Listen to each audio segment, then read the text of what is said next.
Democrats don't speak for me. Speak for me, speak for me. Republicans can't speak for me.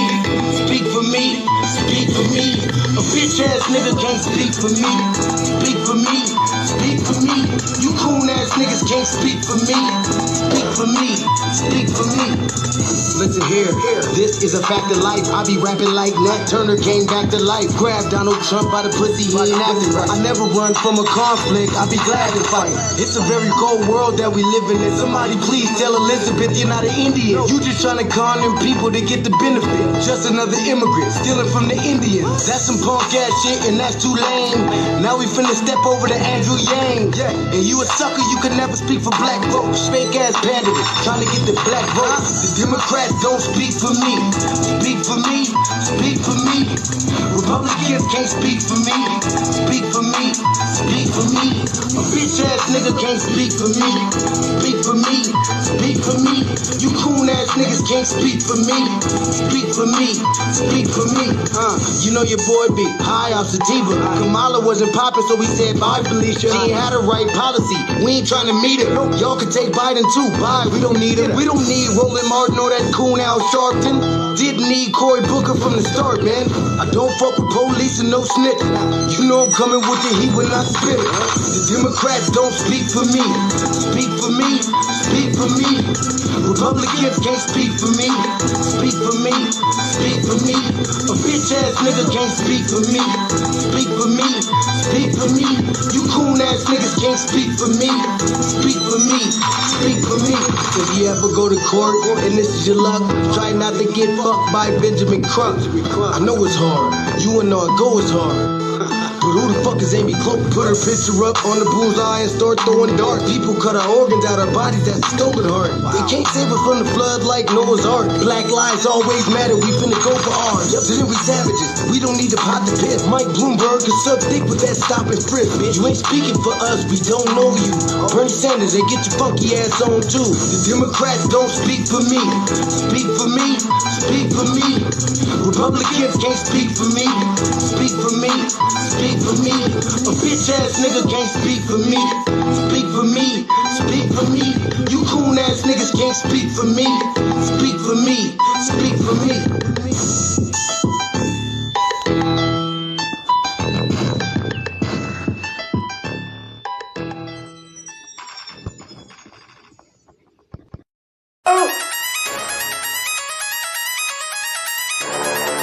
I'm talking about shout it going crazy. People going crazy in them motherfuckers.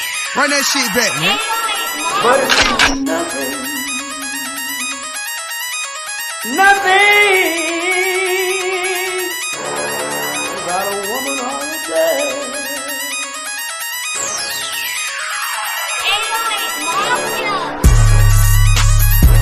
Man made the car.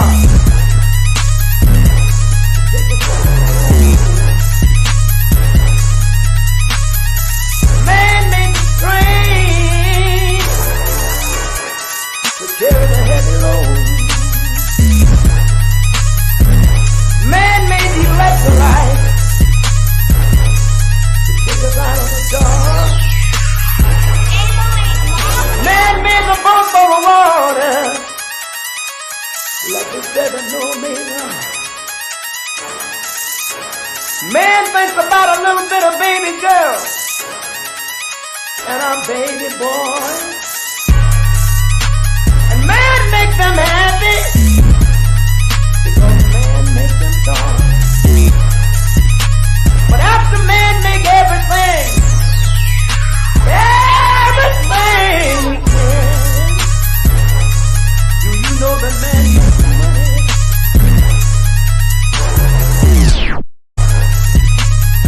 To buy from other men. This is a man's world.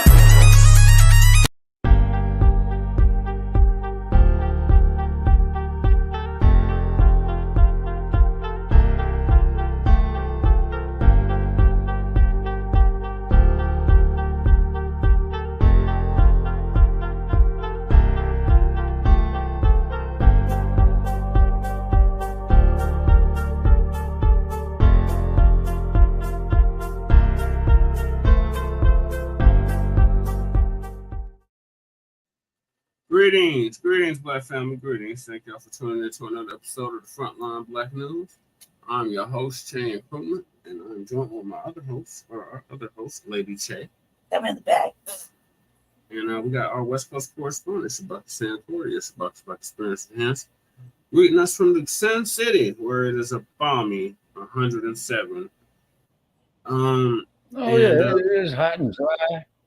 You know, water dry before it hit the ground. You know what I'm saying? Now, for all you Caucasoids, it might be safe for you to come out here right now. You know, since the sun is down. You know what I'm saying?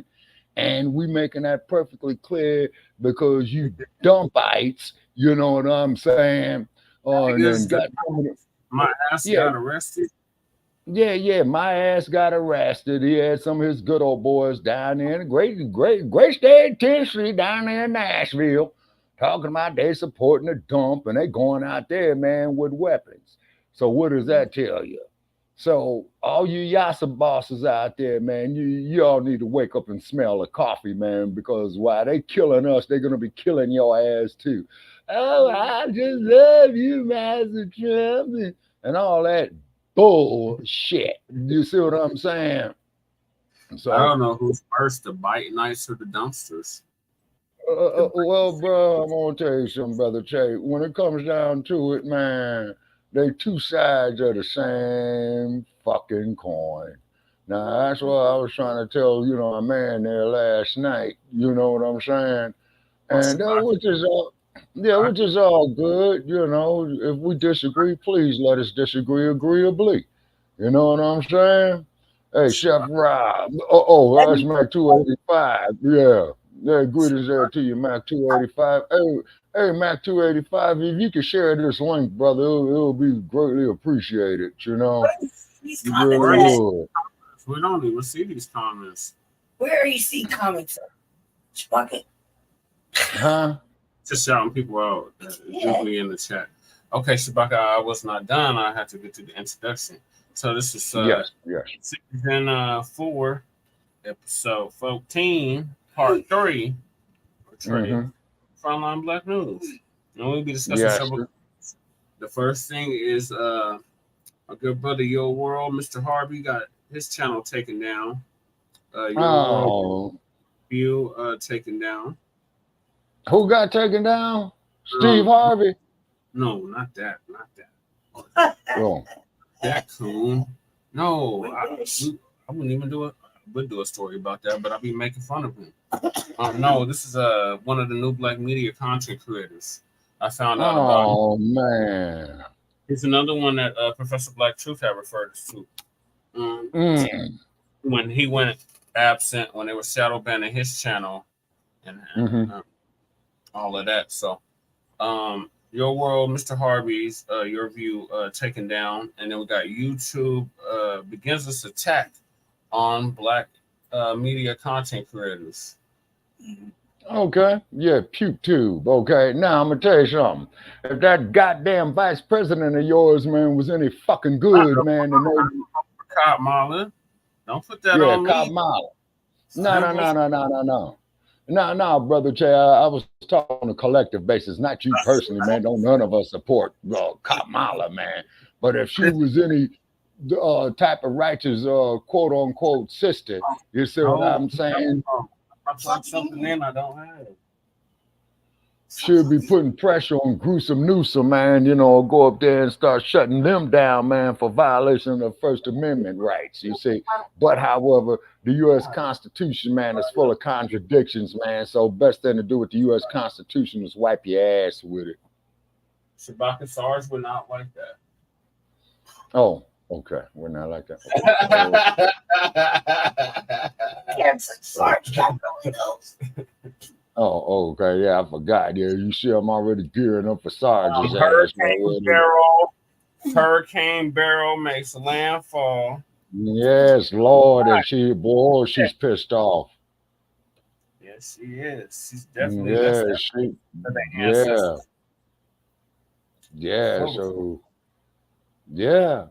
man, you know what I'm saying? And so they incurred the wrath of the sisters, and what have you, man. And it is what it is.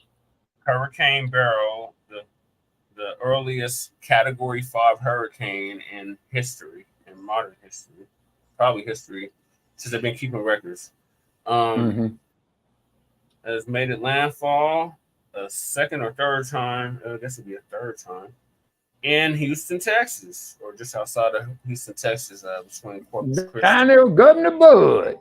Now, I bet you one damn thing though that Ted Cruz ain't saying. I bet you Ted Cruz ain't sitting there kicking back with his coronas, telling Hurricane Beryl to kiss his ass. No. And then we got so he has issued a state of emergency. Governor Bud, great state of Texas. Don't mess with Texas, y'all. Declared in Houston, Texas, from Hurricane Beryl, over 2 million people without power. Then we got Cry Me a River, Shabaka. Van Jones. That coon, man. He's dragged now by the Democrats. The Democrats are dragging him. They're accusing him of being a MAGA supporter. Then, closer to home, we got we got the city council meeting. We have back to back. Denver's was first, and then Aurora. We're gonna put the focus on Aurora, the sundown town, where several black people have been killed by the hands of the APD, and one of them I just so happen to know, and his name is Kilyn Lewis, and I went to school with his brother back in the late 2000s. And they had an action. If you ask me, it was political theater, but they had an action at the Aurora Municipal Center. Yeah, and it got pretty turned up and rowdy, and city council, frail like the cowards that they are, and they went into the virtual. They went virtual with the meeting, and only 2 council people stayed. Shout out to them. Krista Morrell, who is Lady Che's councilwoman, and Angela. No, not Angela. You would think Angela would have stood up, but no. Allison Coombs, who was a white girl, by the way. She's a councilwoman at large for Aurora. She stayed. The rest of them cowards, what is it, 12 of them mugs? How many are y'all? And the poor black one left. Yeah, the coonstress, Stephanie Hancock. Okay. Then we got so that went on. Shout out to DJ K Party. That was his cousin that was killed, Kilyn Lewis. Oh man, condolences. So our favorite crew over there, Jeff Farts, they were there doing their political theater. Very upsetting. To me, police threatened to kick everybody out. Talking about they had to close the chambers at 8:45. If people didn't leave by 8:45, they would be subject to arrest. I know the feeling on that. Just like that punk ass Mark Ridley Thomas and what he did out there when he was running for supervisor of LA County. So they had a resolution they wanted to get passed 11/11, and the city council in Aurora voted down the resolution to apologize to the family of the man shot, meaning the family of Kilyn Lewis, who was killed by Aurora PD. SWAT. Damn. So family of black man shot, killed by Aurora SWAT. God damn it, stop turning tablet. Sorry, I gotta take this auto. I have my opinion since she hasn't made me do it. Yeah, oh yeah, Lady Chase spoke as well. She called in. What was speaking on? Did you put it up on Shabaka's Black Experience Enhanced? If you still got the tape of it, throw it up there on the like page. Shabaka, you keep asking me to do that, but I don't have the permission to do that. I'll get up there, whatever. But I just want to bring. But it's on my page. But yeah, I called in and I couldn't hear it really. So I don't know. I'm still going through the intro, y'all. I'm sorry. So we have that. So there's actions planned for every day this week. So city council. So he's killed by SWAT police officers. They plan a week of action. So every day there's going to be an action. So tomorrow is open mic, and Lady Che is going to be there. Okay. I think just we have Shabaka's Black Experience Enhanced. What is the topic for tomorrow anyway, Shabaka? Okay, I think it's open mic, but let me just double check. Okay. All right, so please continue with that. We got the Unhoused neighbor news, and the legal migrant news, and the Unhoused neighbor sweeps since the Supreme Court of the United States ruled last week, where they ruled that the sweeps were constitutional. Then we got the ACO update from Lady Che. Food desert neighborhood Walmart recently closed down. Then we got Venezuelan migrants attacked and robbed Chicago subway rider on video. Then we got white man takes his folks to task for saying that talking about racism is annoying. Van Jones gets dragged. I forgot to delete that. Okay. So yeah, those are the topics tonight. So thank y'all for tapping in. Make sure y'all subscribe to Front Line Blacc News. Yeah, sir. Okay. So what the topic is for tomorrow night on Shabaka's Black Experience Enhanced, which would be episode 4 of season 9, is open mic on current situations of 2024. Let's do an echo update. No, you said we haven't talked about Aurora in a while. That's what I talked about the little girl. Okay, well that could be part of the update. No, I did not. Echo update. I said I was talking about the little girls. That's it. No, she said she wanted to give an echo. No, I don't even like Aurora. But she live here. God, you just throw me into the bus like you're that. in streets. Like she patrols the neighborhood, y'all. So she got an update for y'all. I don't want to talk to them about it. So I'm gonna get straight to it. How did y'all go to sleep? Mr. Harvey, it's at the very end, so you have plenty of time to sleep. So no, that Aurora. Yeah. You know, you only got bad things to say. So, it's like 2 cents. Fair use puke tube. I got like 2 sentences of an update. They killed people. This Mexican everywhere trying to G-check me. Taken down. Period. That's it. That's my update. Your world, your view. Channel taken down. Yep. So as the title insinuates, our good brother, Mr. Harvey. No. Well, that's who's gonna give us the update. But our brother, Mr. Harvey, your world, your view, one of the new voices of the new black media, just recently had his channel taken down. Say about a week and a half ago. Ain't no thing, bro. How much did he invest into it? Nothing, probably it's YouTube channel. He had that channel for a minute. But it's the fact that I don't know. Probably about as long as we had ours. TVA said we should get offended by this. No, we should expect it at this point. Yeah. TVA said I shouldn't get upset about this. Right. He said that 3 years ago. He sure did. So your world, Mr. Harvey, this is the content creator's name. Mr. Harvey, your world, your view channel is taken down. So Mad Black TV is gonna give us an update. Shout out to Chris Crazy House. He's the most toxic black man on YouTube. Okay, we got a heat warning in effect here in Las Vegas, just putting it out there. Oh my God. You'll make it. The most dangerous and the most toxic black man on the internet. And I am black up in your face again with some more pro-black commentary. Right. So YouTube is at it again, folks. They have taken down Your World's YouTube channel. And for those who don't know, that is the YouTube channel of Mr. Superboy or Harvey. And, you know, I logged on to Facebook the other morning, and I got a personal message from Harvey where he said that YouTube took his channel down basically overnight while he was asleep. Mm-hmm. And YouTube is known to do that, by the way. You know, me personally, I keep such odd hours to sometimes I'm up in the middle of the night or whatever.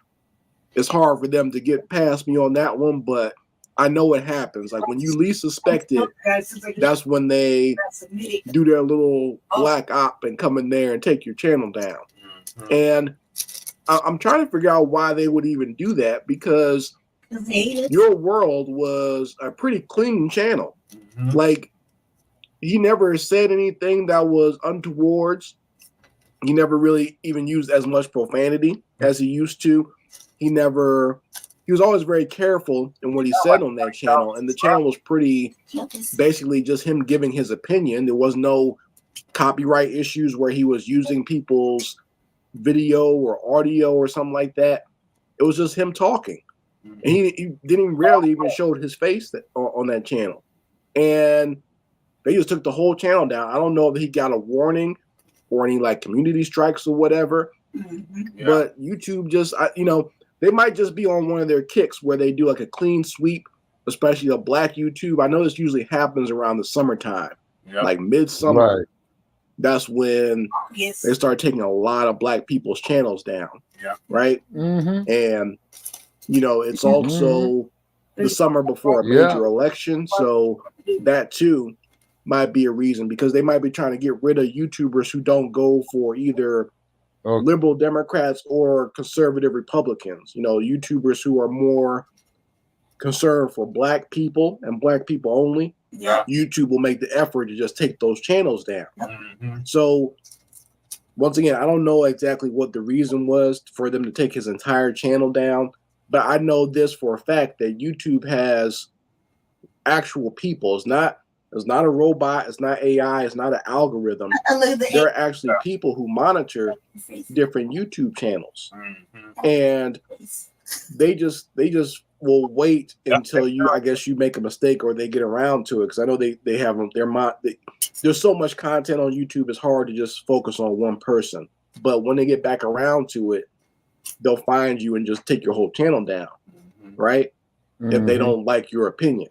Yeah. That's basically what it is, because it has nothing to, because they don't follow any of the rules that they've set up. It's solely based on one person's arbitrary opinion of what they think of you and what you say. Mm-hmm. It has nothing to do with your breaking their rules or doing hate speech or harassment or whatever. It's all based on what that solitary person thinks of what you're saying. So if that person doesn't like what you're saying, then they'll take your channel down. Yeah. And there's no way to, no recourse. There's no way for you to get in contact with them. Even popular YouTubers who do have a direct line to these people, even they have trouble getting their channels back. Okay, even they've complained about how YouTube does things, because it's you gotta take it to the California State Supreme Court. There's hardly any explanation or reasoning why. They don't feel like they even have to give you a reason why they took your channel down. They can just take it down whenever they feel like it. So they've done it to Mr. Superboy. So for all you other YouTubers who are similar, be on the lookout this summer. You might be next. Might be me. Right? Might be the Radical Home Sister or the 1LVZ or Lashid for You or Turian Rain. Don't be surprised if any of us disappear this summer. If Nicole View's channel disappears again, right? It could happen. So be on the lookout. I believe Harvey does have I think it's a Rumble page. That's what someone was telling me. And he also has he's going to have a Patreon if he doesn't have it already to put his content up. So if you're going to follow him on that. If you can find it, if I can find it, I'll post a link in my community tabs and I'll look for it myself. Okay. But also let me just say this, because from the perspective of someone who actually does create content, let me just say this. Too strong. It's tough for us sometimes dealing with YouTube And a lot of people will always say, well, hey, why don't you just go create your own thing? Or why don't you just go to your own website or go to a place that's produced by or created by Black people? That's easy to say, but you know, a lot of people, the audience won't follow us there. That's the problem. Like a lot of us will create alternatives to YouTube or go to an alternative website, but our audience won't follow us there. Our audience will stay on YouTube. So the same people saying, hey, go somewhere else, they're on YouTube and they'll just stay there. They won't go subscribe to a Patreon. They won't go to our website, right? So it's hard to make that claim that we should go somewhere else and be more independent when you won't even show up for the independent stuff, right? Like I have a Patreon, and thank you to all my Patreons out there. They know that I have been releasing consistent new videos on there every week, right? But a lot of people don't follow me on Patreon. Either they can't afford it or, you know, they just don't have the extra money, which I'm not mad at you for that. That's life, okay? But I'm just letting you know that I do have that. So if something ever happens to my channel, you can follow me somewhere else, right? And the link is always there for you to follow me on the Patreon. It's okay. So, you know, when a major YouTuber that you like and you follow, when they disappear, you know what happens to them. Because I won't say it bothers me, but it does irk me sometimes when your channel is taken down by something that you have no control over it, and then all these Black people, like, they'll try to contact you somewhere else and say, hey, what happened to your channel? It's like, what do you think happened? You know, YouTube took it down. I don't have control of that, right? And I can't contact you and let you know what happened because my channel is gone, right? So, you know, like, because people try to come find you somewhere else, and then they'll ask you questions when you're posting, like, your kids' pictures or something like that, like, hey, what happened to your YouTube channel? It's like, this is not the time or the place to ask me that. Like, follow me on the proper channels and you'll find out what happened, right? So just letting you know that I feel bad for Mr. Superboy because I know he had a lot of content on there, and he did, like I said, been doing a good job. It was a clean channel to me. It's all gone. I consistently watch his content on there, and I didn't see anything untowards or anything that could get you banned. But once again, it doesn't matter because YouTube changes the rules, right? It can change the rules just at a drop of a dime. And the thing that you say one day, that's fine. The next day, it's in a violation. So they make up the rules as they see fit. And once again, I told you, the people that monitor your channel, if they have a problem with what you say or your personality, or they just don't like you, they'll take your channel down. And there's nothing you can do about it. It has nothing to do with you breaking the YouTube rules, because they can just fit that into whatever rule they want to, whatever they feel like it. All right? That's just the way it works. So, I mean, you folks can let me know how you feel about it in the comments section. And once again, for you other YouTubers out there, you might want to keep an eye out this summer. It can happen to you too. If they can get him, they can get us. And I know for some of you, it's already happened to you. But, you know, just keep your eyes out for how these demons operate. Anyway, this is Mad Blacc. I'm done. And I will be back. One more strike, I'm done. One more strike, we're done. I'm done. Oh, yeah, definitely. Yeah, I'm done. One more strike, the revolution is gone. And that's taking a long time to build up 50 subscribers. I've only been busting my ass for 3 motherfucking years. You know, like, they want to listen, but then they're listening, but they're not listening. You're like, come on, cuz. Hell, on my YouTube, I only got 6 subscribers, and I had the motherfucker up damn near 6 years. Right. Wow. You see how much work we put in, though? I had mine for 12 years. Just been slowly building up the channels, man, because we know what we got to do. Well, I don't know. I don't know if you're the one that got to do it. You don't want to do it. Yeah, we don't want to have to do it because I don't want to do it, but I'm going to have to do it. I started it when Trayvon Martin got killed. I'm gonna have to do a whole separate thing for like put it somewhere. Like I moved my shit then for a while. That YouTube was gonna be this damn big back then. No, right? Like what he failed to mention, Bailey, is to move your videos. Yeah, save everything somewhere else. Because your save videos all your content. So meaning if you do a stream here and you might lose them. So I don't know if they keep them after the fact. I got really. If they take your channel down, I think you lose access to everything. I know, but we did it here. You do. Yeah, you do. You lose all your contacts. You lose access to everything. You literally have to start all over again, just like when they tear down your Facebook page. Oh my God. Yeah. So luckily, I have started preparing for this like 2 years. But if I might interject, I noticed though, man, they don't never take down the pages of them neo-Nazis or them dump supporters. And you can report them motherfuckers again and again and again. Oh, they didn't violate community standards. Now, if the goddamn U.S. Supreme Court was any fucking good, which it ain't, they will pick the goddamn cases up and says, well, this is a First Amendment violation of freedom of speech. Family and fellow soldiers, I'm the professor, and this is the moment of truth. I desire to go after that. That's tedious work. Every account you build is like constantly putting in the same beginning information. And I'm so tired of putting, that's tedious work, like name, age, account, password, set up your thing, link it to this, You know what I mean? It's that little basic tedious work, and then start to move things like everything you do. Like you download an app on the phone. Like for example, I got me an AMC Plus, right? So I can watch movies and be on Black Vacation, right?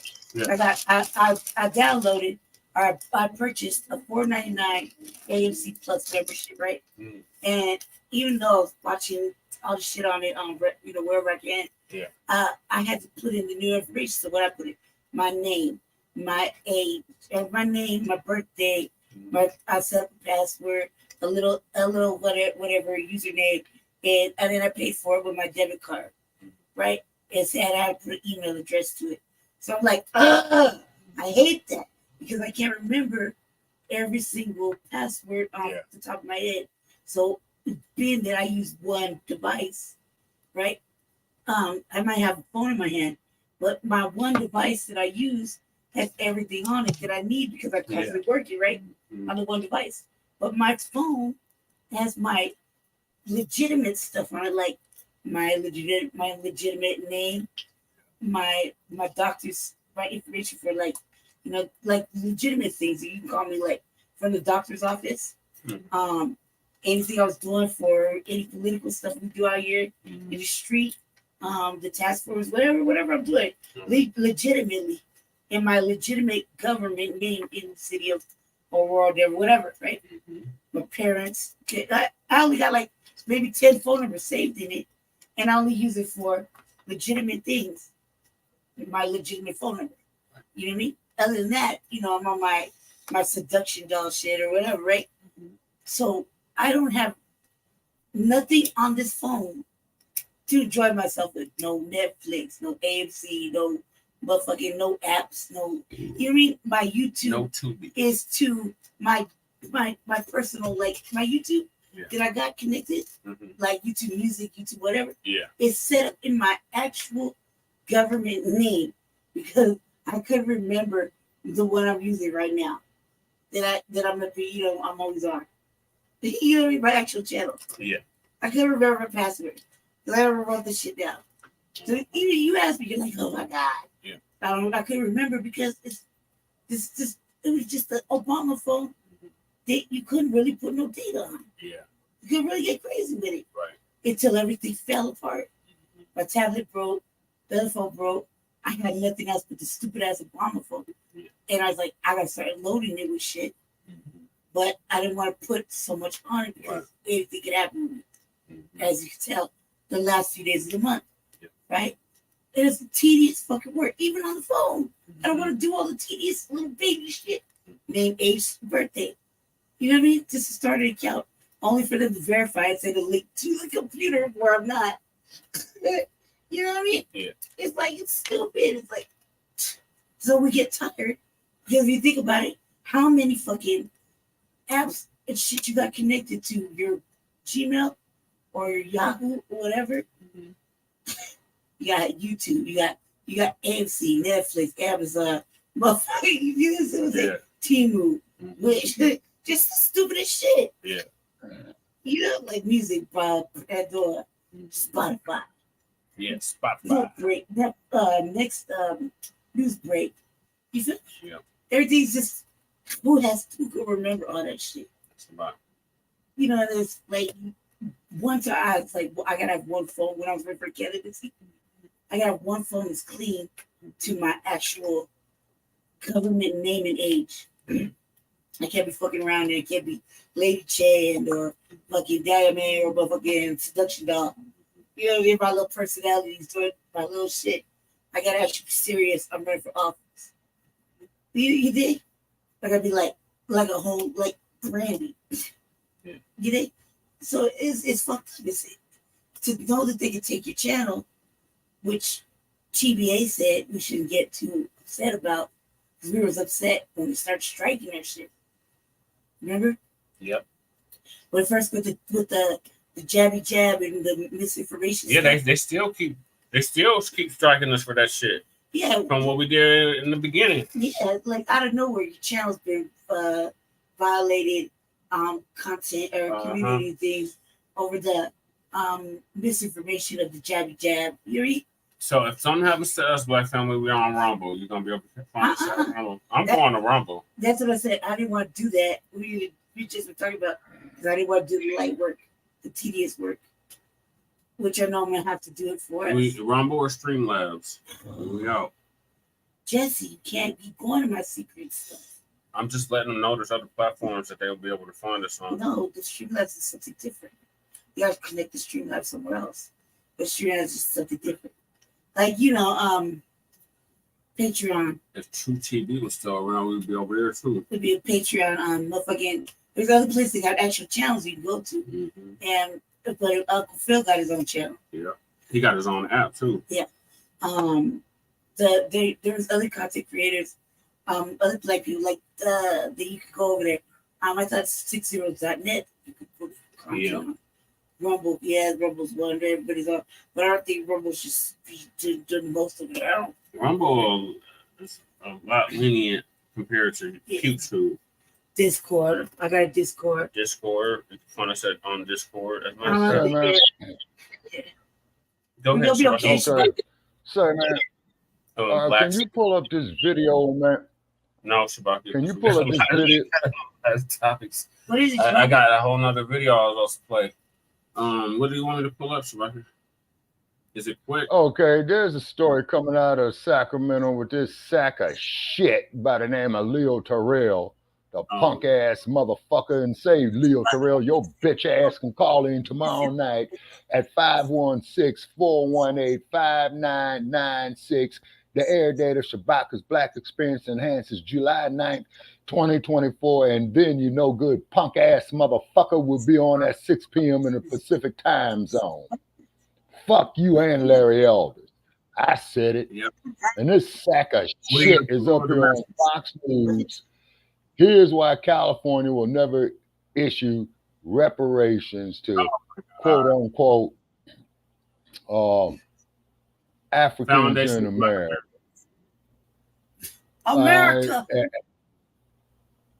And once again, this stupid bastard is saying that California was never a slave state.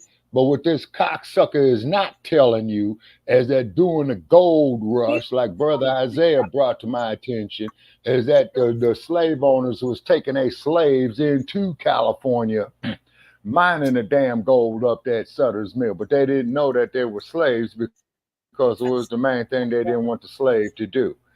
They didn't want the slave to read. Okay, so if he didn't read, huh? Yeah. We got to hear from the professor. Yeah, link to it. Chewbacca send me the message. Yes, send me the link in Messenger and I can pull it up. Yeah. Let's see. I don't even think they got a link to it, man. It's on. It's Fox News. Are you watching I think this sack of shit. Okay. No. I'm pulling it up on the YouTube. Just send me the link. Yeah. Okay. All right. Now, before we get into this morning's briefing, we might as well go ahead and deal with the elephant in the room. There was not a Sunday address due to factors that were unfortunately way beyond my control. And that being the case, the decision was made that rather than try to do some sort of double posting, instead, I will make it up to you guys in the future. You can go ahead and take that one to the bank. For this morning's briefing, though, there's something that needs to be mentioned. Many years ago, I coined the phrase that people who do not defend their advocates will have no advocates. And this is something that's been weighing on my mind for the last several days. YouTube has begun their biannual attacks on the new voices of Black media. Now, they do this usually every summer, to be sure, but they often also pull some mess during the winter months as well. It's important to remember that the Black media are perennial targets. Mr. Harvey, aka Your World, has come under attack yet again. And we know when one of us is in the crosshairs, that means that they're going to be coming for more of us in some form or another. This usually takes the form of striking videos, restricting the ability to post new videos, or just terminating channels altogether. For over a decade and a half, I and others have been putting in the work. And the result of that has been we've built ourselves a nice little community here, but as a community, we simply cannot act if we try to exist in separate vacuums. So, of course, we shout each other out, but to an extent, this put a bullseye on people in this community. It won't stop what we're doing or even get us to slow down. But for the anti-Black forces behind the scenes who see the work that we put in and who bristle at it as far as they're concerned, any little thing they can do, however snide, however petty, however childish, it's enough for them. Now, there's been plenty of ideological spheres out there, and yet none of them come under attack like we do. You can have the Alex Joneses of the world out there spouting their nonsense, and unless they deny a mass murder, and even then they have to do it flagrantly, just being stupid about it, that's about the only way anything is ever done about them. We, on the other hand, all we have to do is merely exist, and we start getting targeted left, right, and center. And what is the crime that we've committed? What is it we've done that's so wrong? We talk about how the racism that we face is intolerable and that Black people have a right to defend themselves.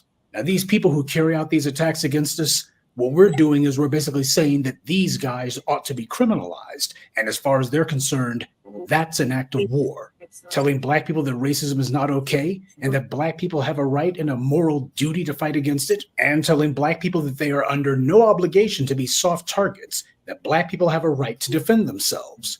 Well, these white supremacists look and go, oh my God, you're going to be doing things that are going to make it harder to attack Black people. You doggone right we are.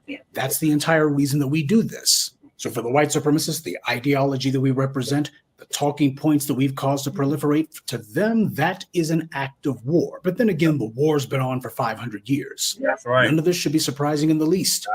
Part of warfare is to disrupt your enemy's lines of communication, trying to frustrate the enemy's ability to talk to one another.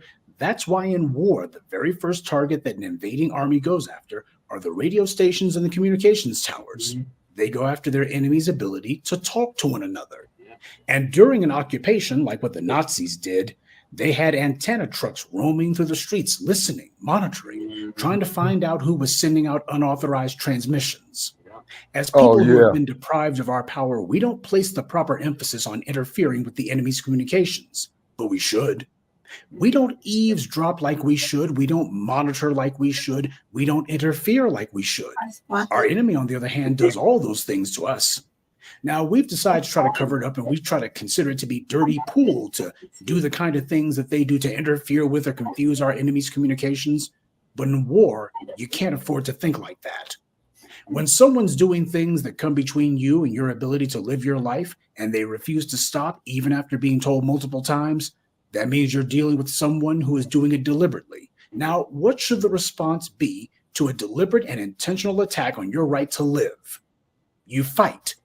That's what you do. The Black media is a target of these attacks because what we do threatens the status quo. We don't need to control the horizontal or the vertical. We simply need to make sure our talking points get out there. We reach far more people than our raw numbers suggest. People who don't like us hear our message and react to it. But understand that when we say Black media, that includes you. If there weren't so many tens, if not hundreds of thousands of you who are receptive to this message and who have worked to signal boost it, they wouldn't even care. We would just be a bunch of people speaking into the void. The main reason that they attack us, the main reason we take so much flack, is because you guys are the ones listening. You're the ones that everybody's fighting over. because you're the people who can actually be bothered to get off your butts and do things. You're the ones whose morale they want to crush. So stifling your voice is how they intend to do it. This is why I coined that phrase, those who don't defend their advocates will have no advocates. That's the lesson the baby boomers failed to learn during the civil rights movement. When white supremacy cannot ignore the message that you're putting out, if they can't drown it out with counter-programming, or they can't co-opt it by singing bootlicks to pretend to be the leaders of it, then they always resort to the old standby. Kill the messengers, literally in most cases. Yep. Now, there is a talking point of sorts that gets dredged up whenever we discuss this kind of a subject, and a question that we usually get on a regular basis whenever it pertains to this issue is, why do we operate on websites like YouTube and Twitter, which are owned and operated by our enemies? The answer to this has been given before, but it needs to be reiterated because it's so obvious. We come here because this is where the people have been concentrated at. They're not moving away from it anytime real soon. These people spend a disproportionate amount of time in places like this. That's a reality. So, should there be other venues of social media built? Of course there should be. Just keep in mind that to create a competing center of attention would of a necessity require large sums of money to draw people's attention, not just to start it up, but to also perpetuate it. People would also expect the same level of functionality as they get from these already established platforms that have millions in funding behind them. Yes, it's a catch-22, but it's one that will at some point have to be confronted. But in any case, have you noticed that even billion-dollar operations like MSNBC and Fox also have presences on YouTube, Twitter, Facebook, Instagram, etc.? These guys have their own networks and websites, and yet they also see it as a necessity to be on these established online platforms too. Members of Congress have YouTube channels. People who get kicked from the major networks start them too. And why is that? Okay, I see. Because this is where the people are, especially the young people. If the black media wasn't out here pushing this message, then you wouldn't have some of these mealy-mouthed DJs like the Breakfast Schlubs having been forced to start talking like us. We didn't have to water down or dilute or derange or twist our message to sound like them. They had to start changing what they said to sound more like us. That's the power of persistence. We push for reparations. And where's the so-called real reparations activists like Cobra at? See, we're talking about cash reparations, and they're talking about vouchers for HBCUs. The NAACP spoke up on reparations, though. They came out against cash reparations. So that tells you everything you need to know about them. How come they never beat the drum for reparations? Because they're controlled opposition. Their job is to confuse our internal politics, to tell us that they're talking to people in D.C. Yeah, like Negro Jim Clyburn and other do-nothing bootlicks. And they try to act like they're really pressing our demands.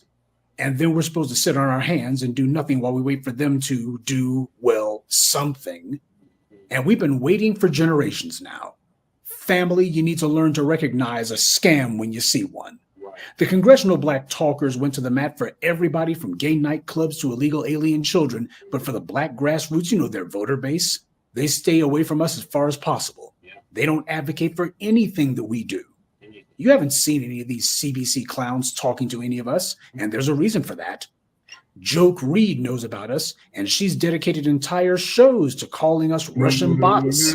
So pushing for reparations is just foreign propaganda. That's what she said. She didn't even pretend to pay lip service to the idea that there was anything legit about it. If it was coming from us, it was Vladimir Putin. That was her message. And we know what that really means. Joy Reid was signaling to the feds and these social media companies that they need to do something about all of these people demanding reparations. Something needs to be done. What she was talking about was prosecutions from the feds and deplatforming by these online websites. And just in case anybody doubts that Joke Reed is actually opposed to reparations, when's the last time or any time that you've seen her beating the drum saying there needs to be reparations for the people who are descended from America's slaves? Never. Have you ever heard her talk about that? No, she doesn't. And she doesn't give any time to anyone who does. And just to show you it wasn't a coincidence, Joy Reid wasn't alone. You had Tiffany Cross, who actually attacked Brother Tariq by name simply for the crime of saying that black people should do like everybody else and demand something before we give someone our vote. That's common sense. But look who it is, the Negroes that you see working for the white media who say, y'all are Russian bots, y'all are the enemy, y'all need to be stopped. So since they failed to ignore us out of existence, and they failed to raise up a gang of bootlegs from the Nazis as well, they instead decided to come out against us, but only obliquely, terrified to even mention our names.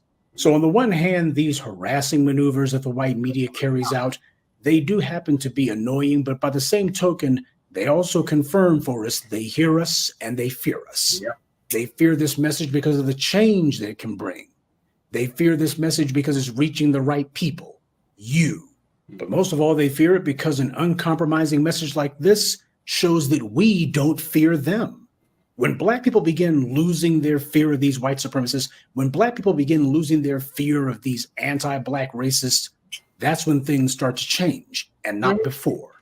So the bad guys can go ahead and continue trying to shut down channels or otherwise put strikes on them, anything to disrupt the regular flow of the information that we present, but it's not going to stop us at all.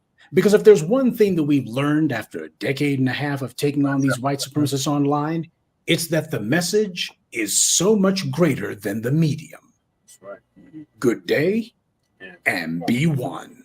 I'd like to take a moment to mention some of our contributors. Frederica Moore, Morris Bodden, Maurice Tariq L., Andrew Lewis, and Raquel Graham. Salute to them and thank you to everyone for listening, liking, and sharing this message. Black empowerment only exists because of you.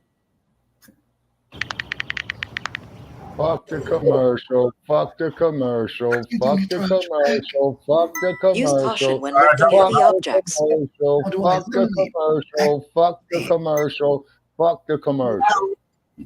God, 2 sounds. Oh, this punk bitch motherfucker right here, Ryan Garcia, right? Yeah.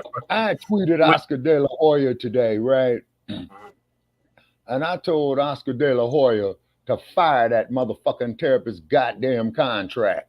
They already took him off They already took him off. federal thing. They already We covered that last night, Sparky. Mm-hmm. But Yeah, he was saying hateful shit. Yeah, he was beyond hateful. Yeah, and then also to a shout out there to Clarissa Shields, because she was inspiring the other day, and she put some work in. Okay. Now this motherfucker you got up here, man, I don't know this cat, man. What's he talking about? I think that's you, Shabaka. Well, listen. Nah, man, I don't. Facebook. I have promised to make a video of the resurrection of the mental dead, and this is that video, and this is why it's coming to you in the way that it is. First place for openers, there's no people in America that is more brain dead than the American Negro. And I'm talking about these wannabes, individuals who will sit there and denounce their African heritage to be accepted by European culture. This is a classic symbol of the Ma'afa. The Ma'afa is what is the major cause of our problems here in the Americas, being of African peoples. We are hated for who we are, and we are despised if we stand up and defend ourselves and try to protect ourselves and try to protect our culture, what's left of it, and our way of life. Ma'afa is a disaster so bad that it is beyond description. Dr. Marimba Ani did very, very excellent work on this, and I believe she wrote a book called, or a writing called The Urugu, is where she goes into great details about the Ma'afa. And it's a disaster beyond description. The brutalization, the violation of our women on this plantation system, ever since that we were brought here to the Americas, and what's been happening in the last year of all these questionable police killings where the value of Black life has been devalued. We currently have intellectual de-evolution. Shit like Empire on TV and in Hollywood, and motherfuckers are sitting up there eating that shit and does nothing but to degrade us. And the reason being why this shit goes on is because Hollywood does not give a fuck about us. They never have. Only those damn jigaboo movies, that Amos and Andy Rochester, Yassa Boss and bullshit. And then they get these stupid, ignorant ass motherfuckers who run out there to Los Angeles thinking they're gonna be the next big star and what have you, which is a bunch of shit. I grew up in Los Angeles. I could tell you all the goddamn lies and bullshit that they're gonna come to you with. And then last but not least, what we're going to talk about is these pulpit pimps who take our money out of the community through the collection plate every Sunday. Poor people putting all their hard-earned money of what they got in there into these jacklegs ass pockets. They in turn take that same damn money, which has been calculated to be in about the last 2 years, about $24 billion that these no good bastards make, lying to us in the name of religion. Then take it to white banks, who in turn loan the money out to people who cannot pay it back. They thus in turn lose their property. I've seen a lot of this here happen in Oakland, California, and particularly with our people. So let's get back on with it, with the resurrection of the mental dead. There is no people more deader in the head than black people here in the United States of America. They sit there, they spit on their heritage, they sit up there trying to assimilate into other cultures that hate them and that despise them for simply the who and what they are. And then I also got the crumb bum on these ass-scratching Yassa boss, no good ass motherfuckers. And here's my list. Charles Barkley, fuck you. You don't know shit. You talking about slavery wasn't that bad, you ignorant bastard. You should have learned something when you're punk ass one day and got that scholarship, you stupid motherfucker. Another no good sack of shit is a bastard by the name of Jonathan Gentry. I'm not related to that son of a bitch. He espouses ignorance and complacency and subservience as well in his lectures. Fuck him also. Also too, Raven Simone. That woman is so fucking ignorant. Later for her with her bird brain ass talking about she's from every continent in Africa. Don't you know, dumbass, that Africa itself is a continent full of countries with over 800 cultures that we come from and languages. My coon list: Raven Simone, Steve Harvey, Michael Jordan, Charles Barkley. Steve Harvey, you don't give a damn about slavery, you ass-scratching, skinning, and grinning house nigga. How dare you sit up there and say some shit like that? And for all you stupid-ass, ignorant motherfuckers out there that loves them and that go out there and give Michael Jordan your hard-earned money, and this son of a bitch owns money in private prisons, incarcerating his own people. A stupid motherfucker. No, he's not stupid. We're stupid to go buy his shit. Fuck him. Boycott Hollywood. We have the resources, people, where we can flex our economical muscle. Also, to get back to our mineral resources on our continent, is because every other group of people is getting rich off of our resources except us. Something is very, very wrong right here. This goes against the laws of mathematics. It also goes against the laws of logic. It also goes against the laws of intellectual evolution. What you have here currently is intellectual de-evolution. I see a damn video where some little baby 2 years old is up here covered with all these gang-banging tattoos, talking about motherfuck this, motherfuck that, bitch, I'll kick your ass and all that old kind of shit. So that little baby's already fucked up and not even 5 years old yet. It's up to us, people, to take care of us. Once again, we need a resurrection of the mental dead. So when you go up there to church tomorrow, think about that. Hallelujah, talking about a resurrection, and we need a resurrection of the fucking mental dead. Thank you so very much for tuning in. Thank you, whoever the person is. If they would have gave it to our answer. Yeah, I don't know. I don't know that cat, man. But that motherfucker is dropping a whole lot of time. Well, you know what they say, we all look and sound alike. You know what I'm saying? That's right. Mm-hmm. So before we played that, what are y'all thoughts on YouTube beginning attacking black media channels again? Oh, yeah. Well, that motherfucker who you just had up right there, you know they're going to kill his shit, man. You know they're going to kill his shit. Actually, just calling it out. Yeah. Talk about the monopoly. Like, Jesus Christ, we're in a state of emergency. Mm-hmm.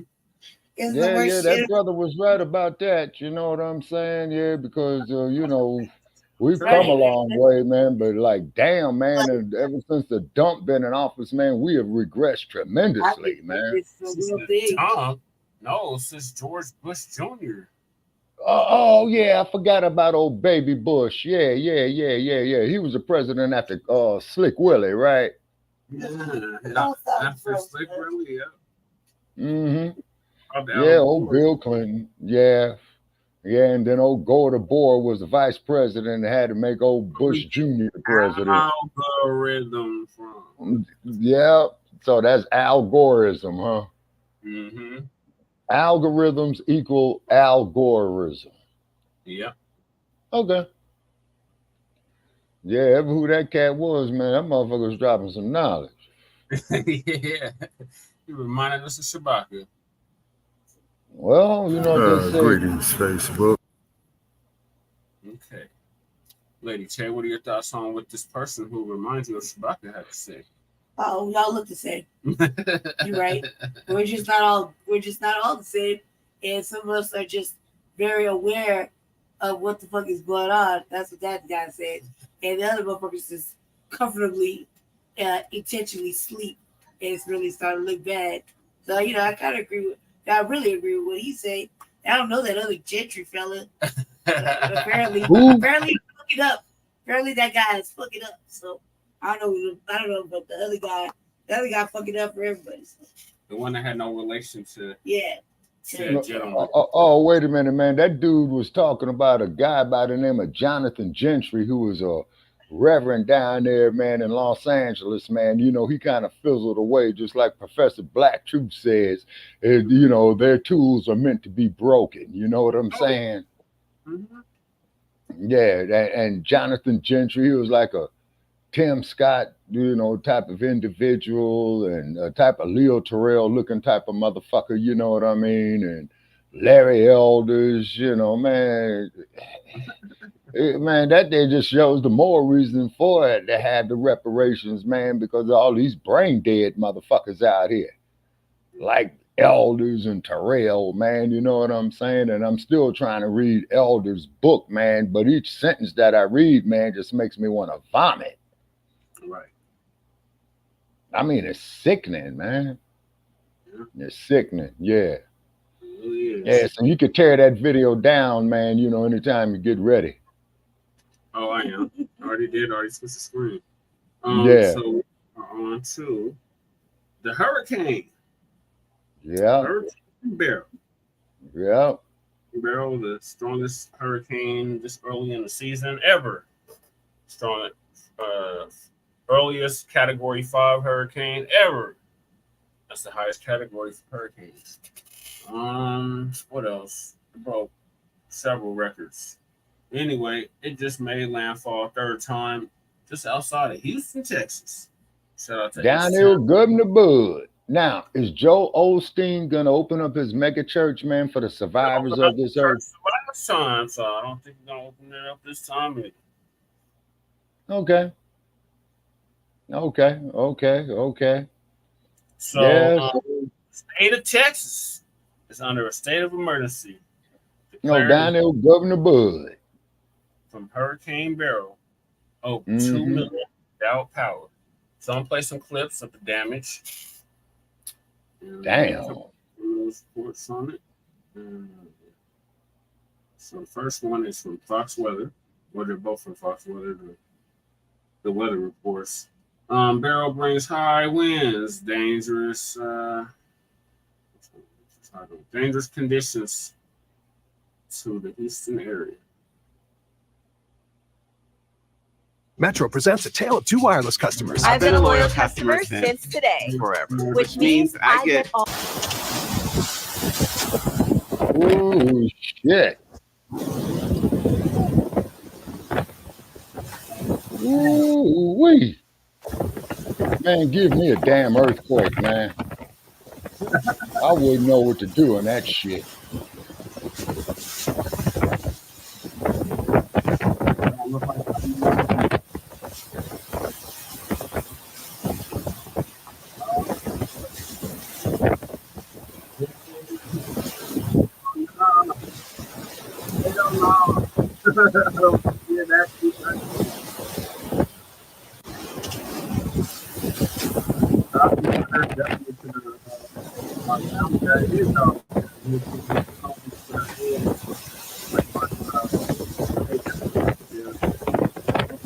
say if you got to go out somebody drive around.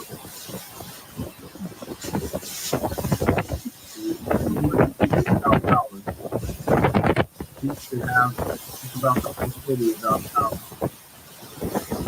Damn.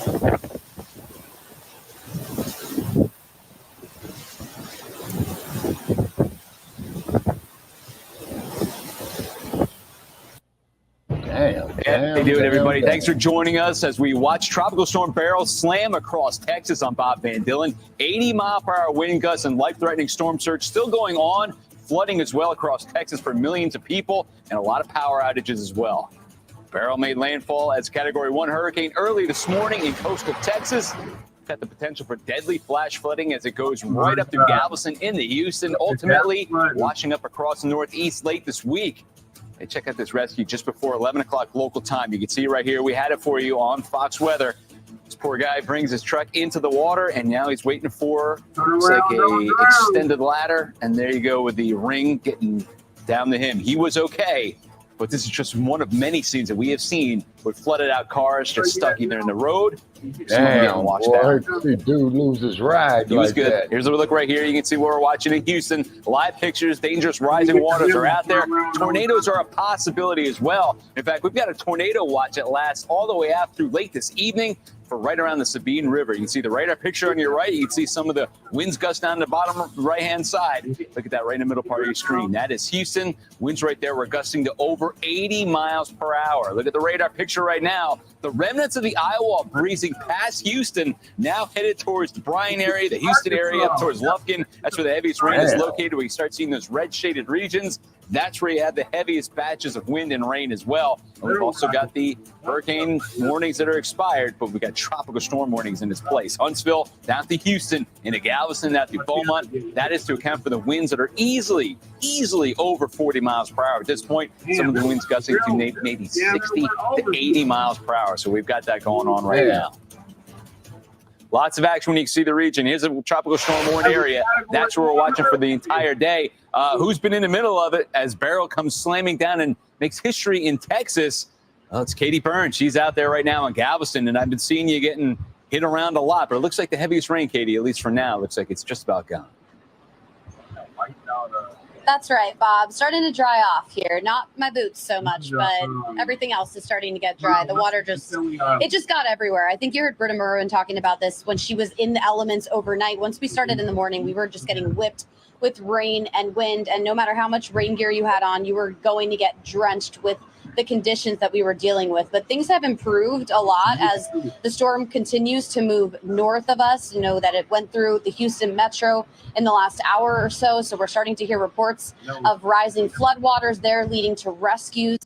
When you look at the Gulf Coast behind me, you can see things are a bit calmer than they were in the early hours this morning. We were watching the waves here crash over the seawall, breaching the seawall for hours straight. In fact, you couldn't even tell where that road was. Now you can see it and you can make out some of the debris that's left over there from when we were really dealing with the peak of all of this. We had 3 hours straight of pretty consistent 70-mile-per-hour wind gusts. The strongest one we felt here in Galveston, 86 miles per hour. So we are up there in the top 5 locations dealing with the strongest wind gusts from Beryl so far. But we're talking to people and officials what they're dealing with now as people start to make their way outside as the winds and the rain have died down in the last couple hours.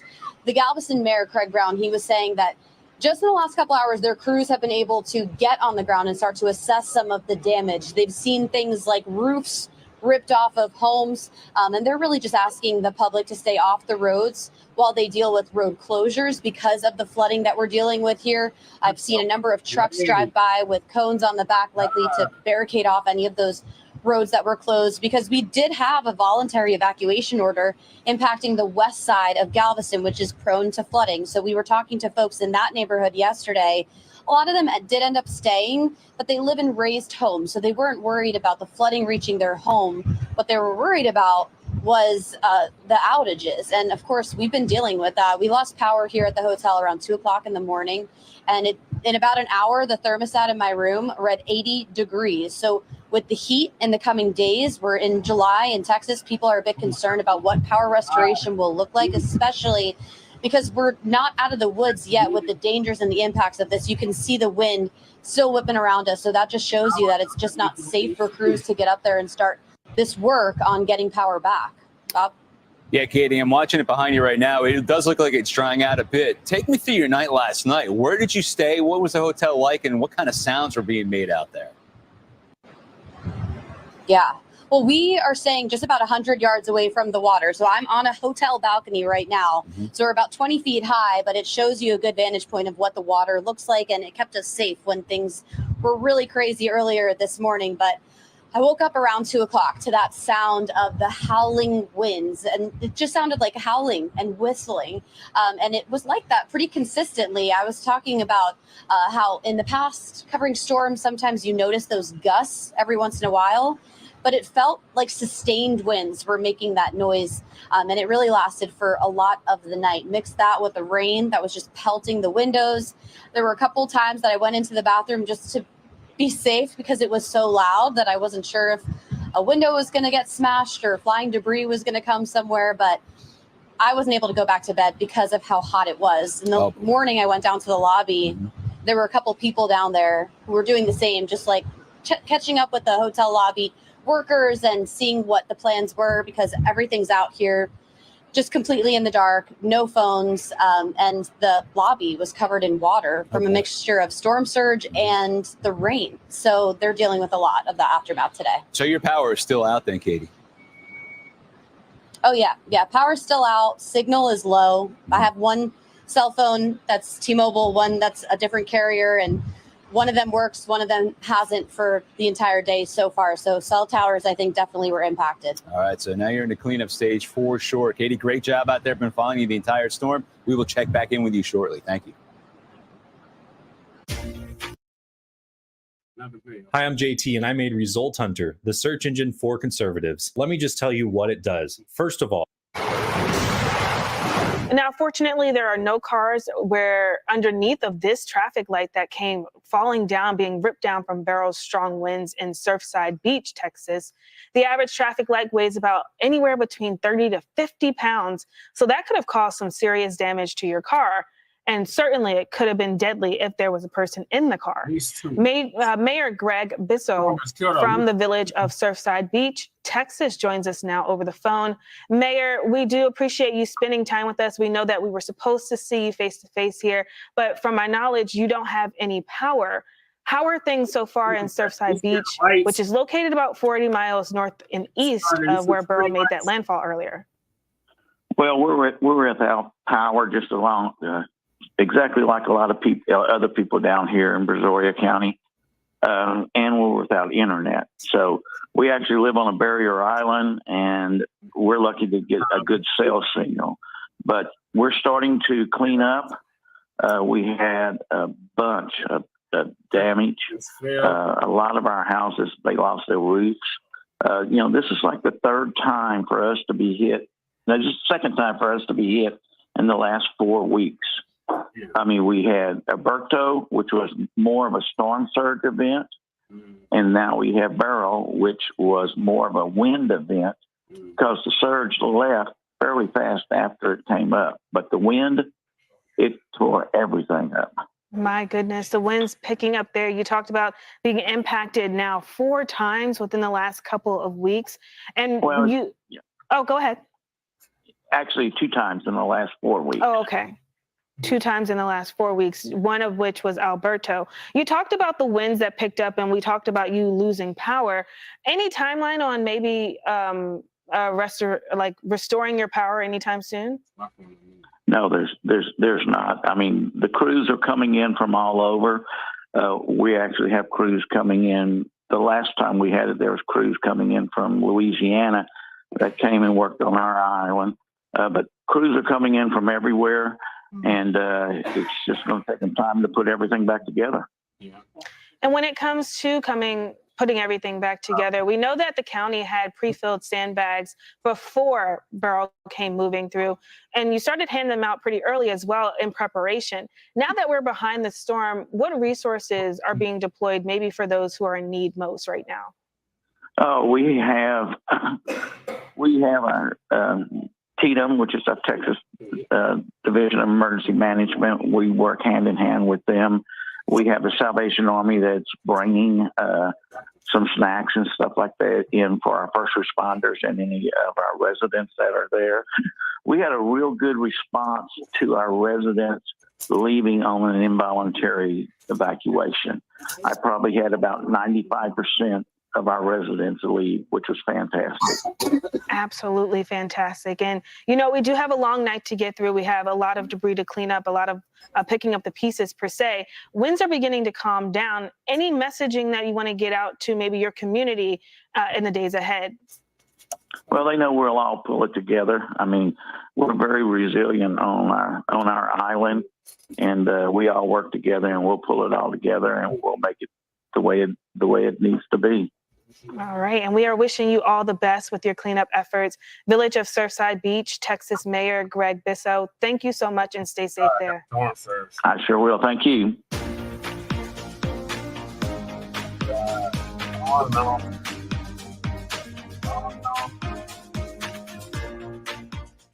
Sabaka, are you still there? Yeah, I'm here. Okay. Yeah. Well, the only thing I can say, about them hurricanes, man, that there's the spirit of the ancestors, man, for all that brutalization, man, on those slave ships. You know? Oh, yeah. Payback is a mug. Okay, Yeah. so I'll hear from Governor Bud next. Governor Bud, great state of Texas. I don't know what I do with the video. Oh, I thought that was it. Texas Mayor. Oh, the Texas Mayor. Surviving the end times.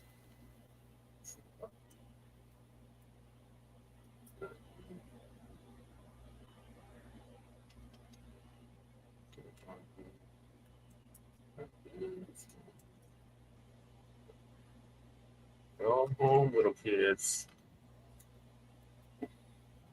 Badass little things.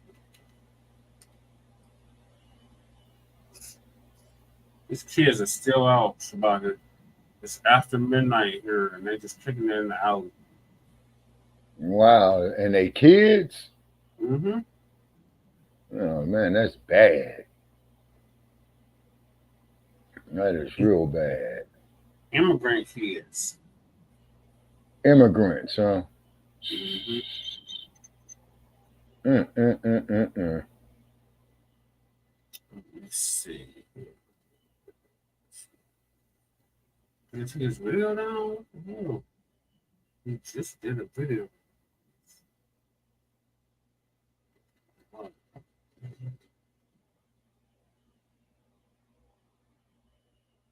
This is video.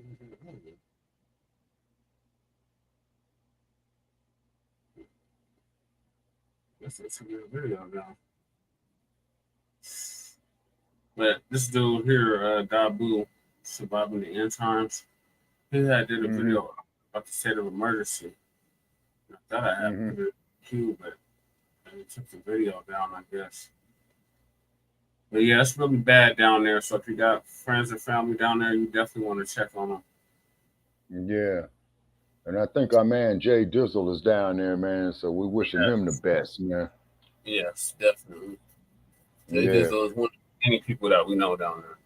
Yeah, so you know, we probably ought to give him a tomorrow. I'll probably give him a call. Romans, I will give you the greatest games on earth. The crowd wants to see chariot racing and be close enough to see blood. 4-horse races, suicide. It's all. Thinking ass sons of bitches, man, you know, gave the world knowledge. Fuck them. The color purple, kiss my ass. Money. But now there's an easy way to get started and just play for fun. That's this video. Fuck the commercial. Oh, goddamn ass. Yeah, and these lines that are down right now, you have to act like they're live. And guess what? That current 6 a.m., it started coming in pretty hard. We lost a couple of rooftops to a couple of homes. Early Monday morning, Beryl brought heavy rain, tearing down trees. Earlier this morning, when the wind was blowing in 60, 70, 80 miles an hour, we had things flying around everywhere. Jamaica Beach has a population of about 1,100, and some residents evacuated voluntarily, while others chose to ride Beryl out. By Monday afternoon, the conditions in Galveston County were much different than in the early morning hours. Now it's more of a cleanup, making sure people know what's going on in the community. We have people calling in that actually listened to our voluntary evacuation that have left, that are wanting to know, hey, how's my house? You know, how's my business? Jesus, look at that road. So it may seem like things are back to normal here in Galveston County, but the judge, Mark Henry, tells me that about 73% of Galveston County are without power and will be without power until possibly the weekend. So he says that is a concern for him because the temperatures will continue to rise here the next couple of days. Yes, Jonathan, it's going to be so hot there. Plus, with all that tropical moisture, that increases that humidity and the heat index, suffocating at times. Important, though, they're finally seeing the blue skies, quiet conditions. Hopefully, the bucket crews can restore power quickly. Fox 26 Houston reporter Jonathan Mejia in Galveston County, thank you for that update.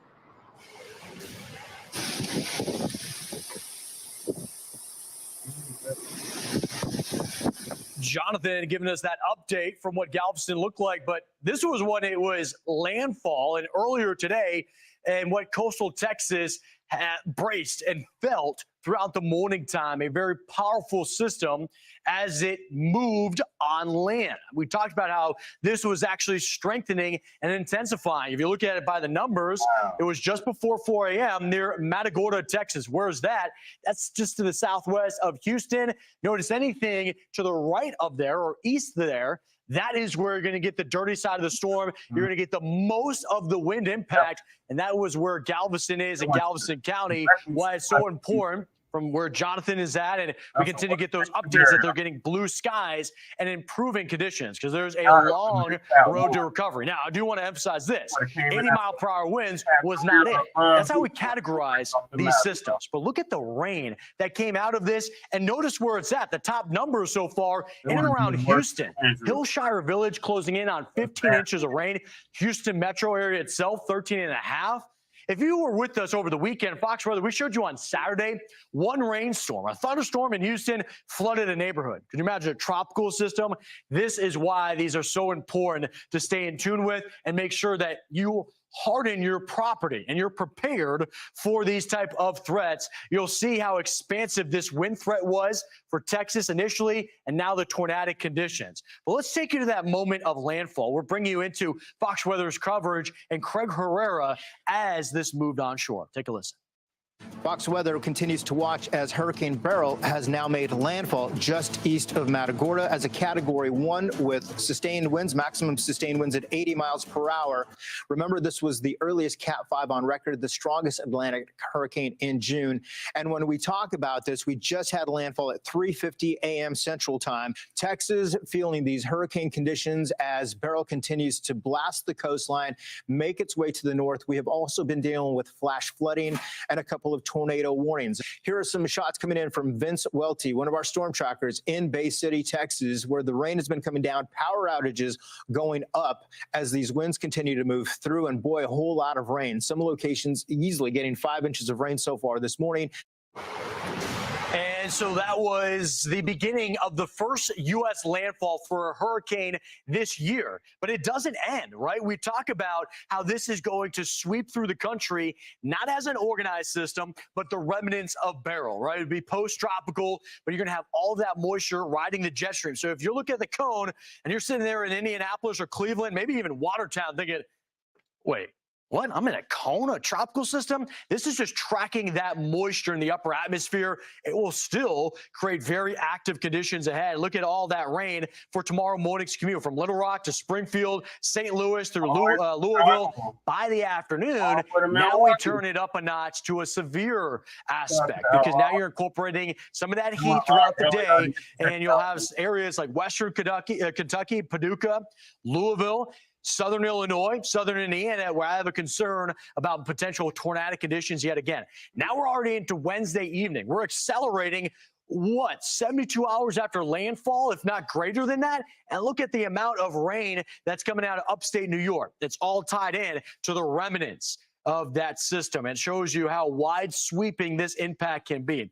As of right now on Monday, this was 13 days as it rolled off of Africa. 10 days we've been tracking it as a named system, as something. And it's going to have another at least 2 to 3 days on top of that. This is such an impactful storm, but each time it moves into a different region, the impacts start to evolve and it changes. So we look at a flooding risk for Little Rock and Jonesboro as a flash flooding risk. You'll see this start to enhance as it moves into the Great Lakes. For St. Louis tomorrow, the weather icon tells you everything. All those water droplets, that's almost blinding rain that's coming down for the morning commute. By the evening commute, more isolated threat, quiet conditions. Notice for the latter half of the week, it warms right back up. But because you had a major rain event prior to that, humidity increases, suffocating conditions there in the Midwest. New York City, we're outside the cone, right? How are we even a part of this? Because, again, as it rides the jet stream, it just spreads out even more, and you could see some residual effects, and you'll see how on Thursday and Friday, you will have some thunderstorms pushing through. Friday, I think of it as this: locals leaving town, they're going to the Adirondacks, they're going to the mountains, they're trying to make a weekend outside of the city. Locals are leaving, but tourists are coming in. Either way, you have to be prepared for the active weather in the Big Apple and expect some delays as those storms. So it's affecting all the way from Houston, Texas, all the way to New York City this week. Ooh-wee. All right, y'all. So that was the update on Beryl. So definitely thoughts and prayers to our people that are down in H-Town and in the Midwest and in the South. This is heading right for you, especially if you're in that cone from Little Rock all the way to Toronto, Canada. So, stay dry out there, y'all. And turn around and don't drown. Shabaka, you're on mute.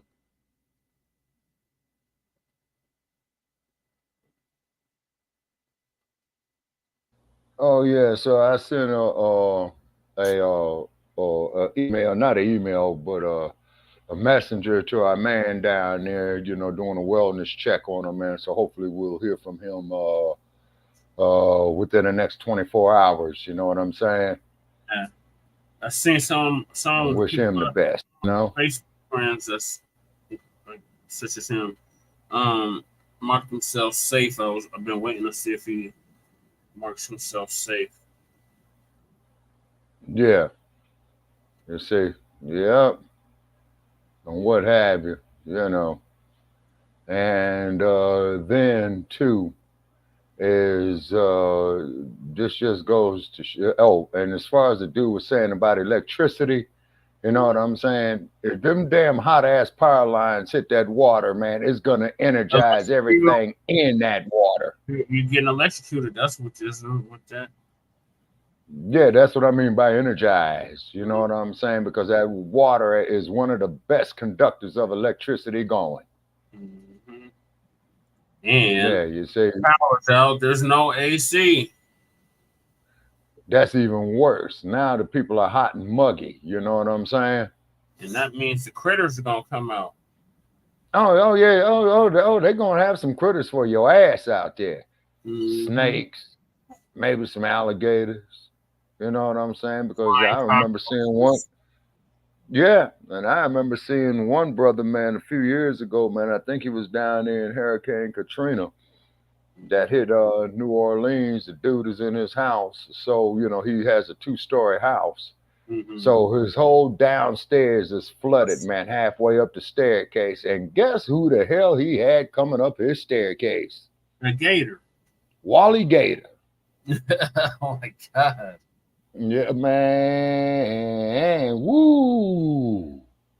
Man, that'll just fuck me up, man. You know what I'm saying? Before the storm made a landfall, the sharks was tearing mugs up. Oh yeah, you know what I'm saying? Oh yeah, I'm quite sure, man. You know, because they probably figuring that the dinner bell is ringing for them. You know what I mean? So I'm You mean quite this sure. right Yeah. Oh here? yeah. Yeah. Oh yeah. Oh yeah. Oh yeah. And I don't think they have any killer whales down there in the Gulf, man, because you know the killer whales will kill the sharks to save humans. You Yeah. know that, right? And Yep. the dolphins will too. Yeah. Yeah, you see what I mean? You know, so and that's why it's so fucked up, man, that Fukushima is still dropping all that damn radiation in the water. It's been doing it, man, for damn near 15 years now. And you ain't hearing shit about them. What was that, 2011? Yep. Yeah, 2014. Yeah, so that's 13 years, 24/7, 365 a year. You know what I mean? That has been dumping radiation in the world's oceans. Mm-hmm. You know, but ain't nobody talking about that. You know what I'm saying? Nope. Fukushima is still leaking. Yeah, yeah, yeah. And then just like I'm sure they still got some of that fallout, man, from an atomic bomb over there. What is that? Nagasaki and Hiroshima? Yep. Mm-hmm. Yeah, you see what I mean? Here's my understanding. From further research, those were black areas that got bombed. What do you mean black areas that got bombed? Please specify. There's black Japanese. Okay, wait a minute. I think I saw something on that. Yeah, and I think they even had black samurais as well too. In order to be a samurai, you have to have black blood in you. To be a samurai, huh? Yep. Okay, and a samurai, man, they were the ruling class, man, and they shit came to an end, man, when Hirohito said they must bear the unbearable, you know what I mean? Mm-hmm. Because if he's the emperor of the place, quite naturally, of course, you know, he's or was well versed, you know, often, how should we say, methods of self-defense, you know what I mean? Oh yeah. Yeah. So if Lady Tay doesn't have anything to add, we're gonna move along. Lady Tay doesn't have anything to say about the hurricane. Okay, so you got rid of that video that dude put up there, man. You know, that looked like the ghost. Yeah. Okay. Yeah. All right. I don't know who that dude is, man. I don't know either, but he reminded me a lot of you, Shabaka. That dude. Yeah, I never met that motherfucker, man. You know what I'm saying? That dude looked like Dr. Manhattan. Yeah. Dr. Manhattan. Yeah. Dr. Manhattan. Huh? Big. No, where it's like God, it was a movie where with Rorschach and Dr. Manhattan. Brother, wasn't there that movie with you remember with Dr. Manhattan and the Rorschach and the fucking like all the characters, brother? Thought it was a Marvel thing. It was a movie. The Avengers. Watchmen. They go. The Watchmen. Yeah, he looked like he blew like Dr. Manhattan for the Watchmen. Yeah. Thank you, brother. Oh, okay. I never seen the Watchmen. Yeah. Hey, speaking of Shabaka, I sat down and watched a little bit of a Imitation of Life. And I had remembered I had seen the movie. Like I said, Lady Che, if that movie did not make you cry, you are not human. Man, that particularly at the end. Particularly at the end. Speaking of movies, Shabaka, did you ever finish Goodbye, Uncle Tom? No, man, I'm gonna do that, man. You know, yeah, because I got to, because I got all this crap I gotta clean up in this this hut that I'm living in, man. You know, so I want to get all that there because there's important papers that got to be filed. You know what I mean? And definitely I want to sit down there, man, and finish watching it. You know, because when the slaves got off the ship, man, all covered in roaches and stuff like yeah, man. I says no. Let me take a break for a minute. You know, most people can't take it in. I took it down. Most people gotta watch it in sections. Yeah. No, yeah. You know, see, that's the kind of stuff you got to spoon feed. I've seen it several times. Several times all the way through. Yeah, And yeah. Each time I want to go out and just do bad things. Yeah, it definitely makes you want to do it. Yeah. That's what I'm talking about, you know. And like I said, Lady Che, and another movie, man, that'll really piss you off, man, is Band of Angels. Oh yeah, I watched it too. Yeah, with Angels. Yeah, Huh? I have my methods. Lady Che was able to get back. I was over there. I was on my, They charge you on YouTube to watch it. I be having my. Yeah, I know. Yeah, I checked it out because I tried to pull it up, man, and they talking about they wanted like what they said they wanted for the motherfucker to watch like about $10 or something like that, you know? Yeah, that's fucked up. Hold on a second, man. Yeah, let me go over here to PewTube again. Yeah, PewTube. Okay, let's see here. There's nobody looking in I know, there. but I know what you did. Like, I just don't like that shit. Like, I know. Listen, they they do that all night long, right? They come mess with my window, they stare at me while I'm sleeping. I've been here all day. I know, but this just made me not like this. I gotta fix the window, but it's a long little job for us because I have today. I have this thing. I grew up. I had this thing, right, about people spying on me by the house. I always feel like no, you see it though. Okay? They make it seem like I'm crazy, but they know it's not. Like they be literally outside my fucking window all night long, or touching my window, or that one day were you with the motherfucker was where the Hispanic dude was just chilling at the spot on the corner of the pod, staring right at my shit. Yeah, I think you heard me that day. Or was your brother? I think it was your brother. Oh, it was for like an hour. Yeah, I was addressing him because he would not move. I think that was staff though. No, well either way, who gives a fuck? They're all Mexicans too. Who cares? He didn't even answer me though. You know what I mean? Yeah. He like he didn't hear me, but he stared right at me. It's kind of perverted, kind of like pervertish. Yeah, like people tonish. But right in broad daylight though, like literally, I'm right here, but you can't talk to me. You know, like literally right there. I'm like, say, guys, can you move for my shit? Like, and then or, like to dumpster dive or whatever. That's cool. Dumpster dive whenever you want to. Just don't be like right up on my window. Right. Like it sounds like you right up on my window. And now that they released the drones, and I'm telling you, man, the drones are following Lady Che. Follow me, because I swear to God, I try to do around the corner. It sounds like remember Goodfellas? Do you see Goodfellas? Yes, that's one of his favorite movies. Look, the helicopter. It's always referencing Goodfellas. Right? Because everybody's like, yeah, put the shit down right like that. He's like, I'm gonna bring it to him. Just like that. Yeah. But it really was happening. He would treat me like Ray Liotta. It's really thought. So moving right along, y'all. Thoughts and prayers. Okay. Hey, man, what was I supposed to been looking for up here on this YouTube again, man? Nothing. A video on. Oh, no. Wait a minute. Band of Angels. Yeah, that's right. Yes, Band of Angels. Oh, the Leo Terrell video. That's what you're supposed to That's what you're supposed to be looking. It said it as link to.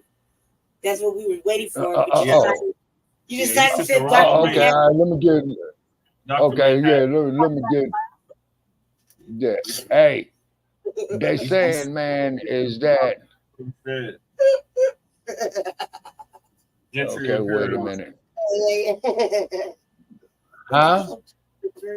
Yeah, who? You said to Imperial instead. Yeah. Gen F. Yeah, I searched for Gen F. Who? That's the video you shared. You sent. Oh yeah. In the Leo Terrell video. Oh yeah. Leo Terrell. Yeah, wait a second.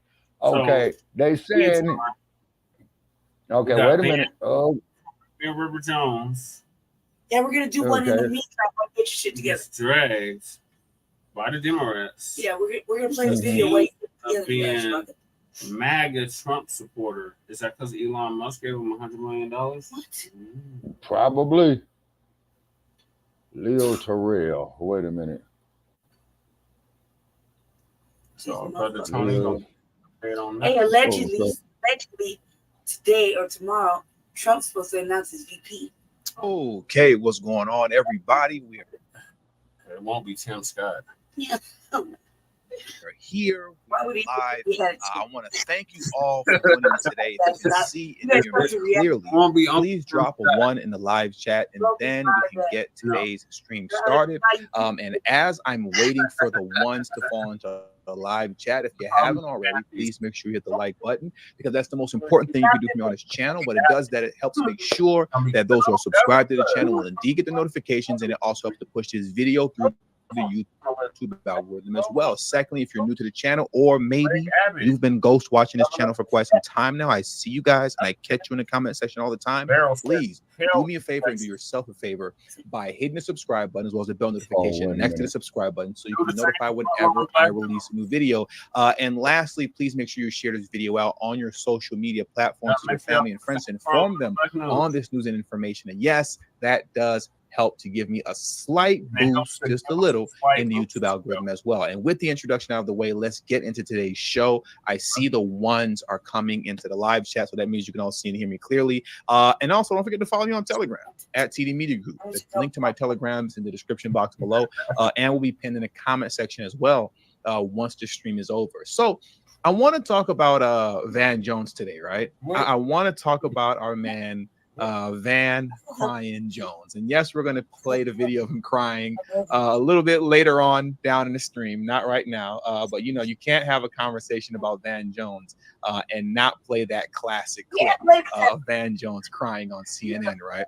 But I want to talk about him for a moment because recently he was on CNN, as he always is, right? He's always on CNN. And him and Bakari Sellers were having a conversation.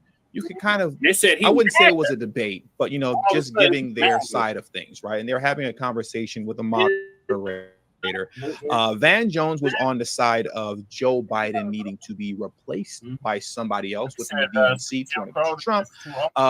And Bakari Sellers was on the other side of it, saying that, you know, there's no need for Joe Biden to be replaced. And even trying to do that now would be nonsense. Now, what's interesting about that is this. It was very interesting to see on social media the backlash that Van Jones has been getting for saying the DNC needs to replace Joe Biden with someone else.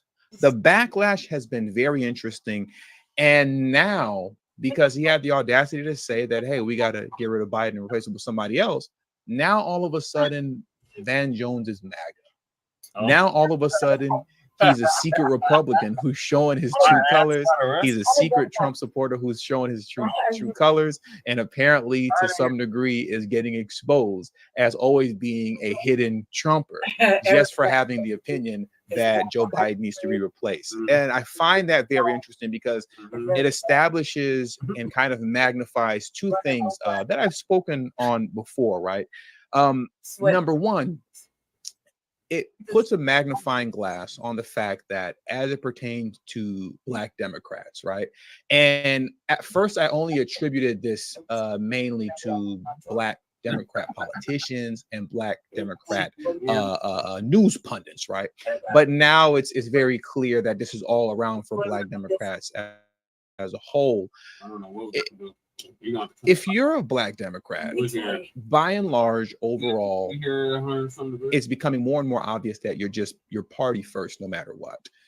And the reason that it's relevant for me to state that your party first, no matter what, it appears that way, is because many Black Democrats will give an appearance of being pro-Black, whatever that even means anymore in 2024, right? They give that appearance, they'll talk that talk, but when push comes to shove, you'll see that they're just simply party first. They're not actually about the advancement of the Black community in America. They're about the advancement of the DNC, right? And secondly, this also magnifies just the reality that within the Black community, unfortunately, being Democrat is just simply a religion. It's a religion that you're never supposed to go up against. You're never supposed to critique, even if you're critiquing it as Van Jones was doing, and as we're going to see, if you're critiquing it for the better of the party.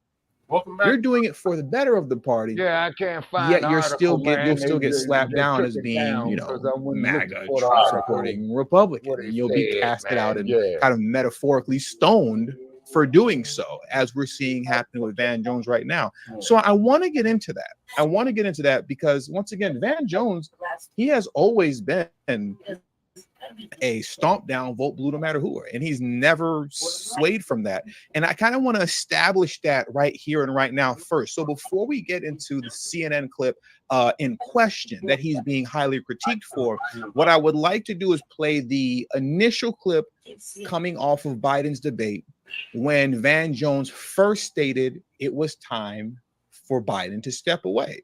I think it's important for me to play that first and establish this first, that, you know, as far as Van Jones is concerned, the guy has always been a stomp down DNC guy. He's always shown nothing but respect and reverence to Joe Biden, even though Biden doesn't deserve that. And the backlash that he's now receiving is very interesting. So let's get into that first. Let me pull this clip up first, and we're going to jump into that. That was painful. I love Joe Biden. Let me rewind it back just a little bit from the top, right? Sleepy Joe ass, glitching Joe. That was painful. I love Joe Biden. I work for Joe Biden. He didn't do well at all. He did not do well at all, and he looked so sad. You know, I'll give you the analysis. You know, kind of have the old man versus the con man. I can walk you through how I'm supposed to see it and say it, but I just want to speak from my heart. I love that guy. That's a good man. He said, I love that guy, I think about 2 or 3 times already. And what I find funny about that is that I remember when Tim Scott told Donald Trump, he was like, I love you, man. And, you know, Tim Scott had all his teeth showing. You know, he told him how much he loved him, and he got dragged for that. And I never heard anyone drag Van Jones for saying how much he loves Donald Trump. I mean, he loves Joe Biden. And that's just an observation that I wanted to put out there. So it's if you're Black, it's okay for you to love Joe Biden. You can love him all you want, Crime Bill Joe. You know, Mr. Eulogizing Klans members Joe. You know, Mr. I don't want my children going to the same school with Black children that are being bused into my neighborhood, into my children's school, because that'll be a racial jungle. That'll be a racial jungle, Joe. You know, it's okay for you to be Black and say you love that guy. But, you know, Tim Scott says he loves Trump. Apparently now he's a sellout. But at the moment when Van Jones was saying this, he isn't. Just an observation. That's all. Sellout by the time.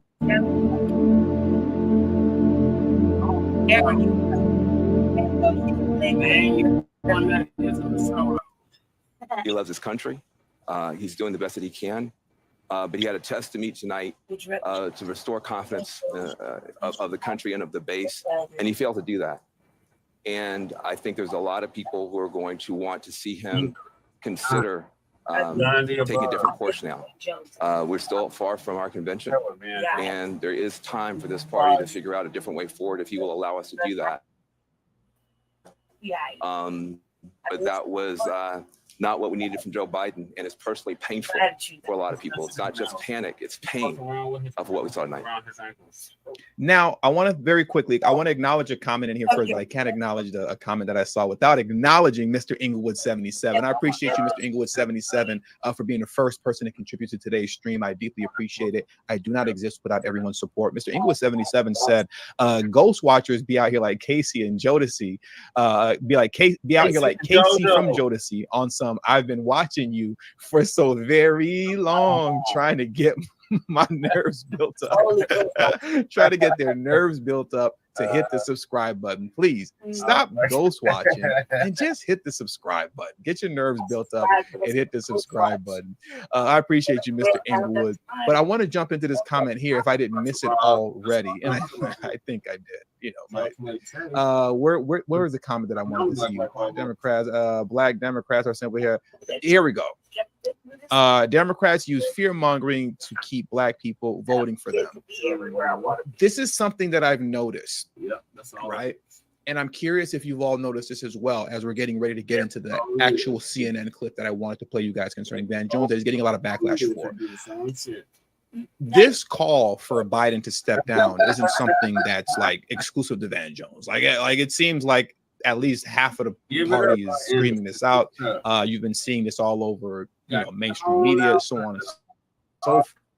But have you all noticed how when it comes to black DNC pundits and politicians, whether it's Bakari Sellers, to Congresswoman Jasmine Crockett, to Jim Clyburn, none of them are calling for Joe Biden to step aside.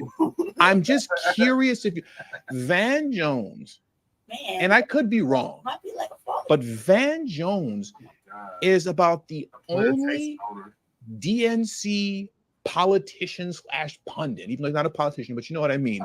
He appears to be the only DNC politician / pundit, black DNC politician / pundit, that is, who is actually calling for Biden to step down.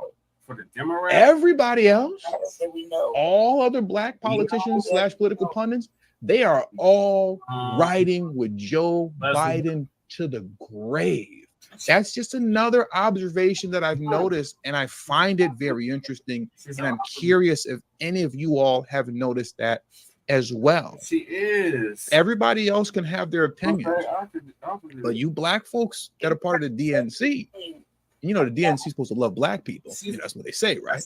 Care about you so much, but you better keep your mouth shut when it comes to the business of the DNC.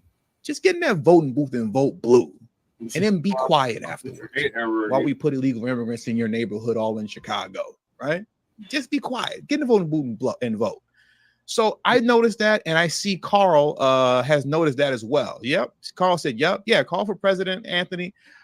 You've noticed that also. But now what I want to do is get into the actual clip in question. Let's get into the clip in question, because this is what Van Jones has been receiving a lot of backlash for. They've been calling him MAGA. He's a secret Republican. He's a secret Trumper now. And it just really doesn't make any logical sense, because the same amount of reverence that he has showed for Joe Biden here is the same amount of reverence and respect that he's going to show in this clip right now. But somehow he's turned into MAGA.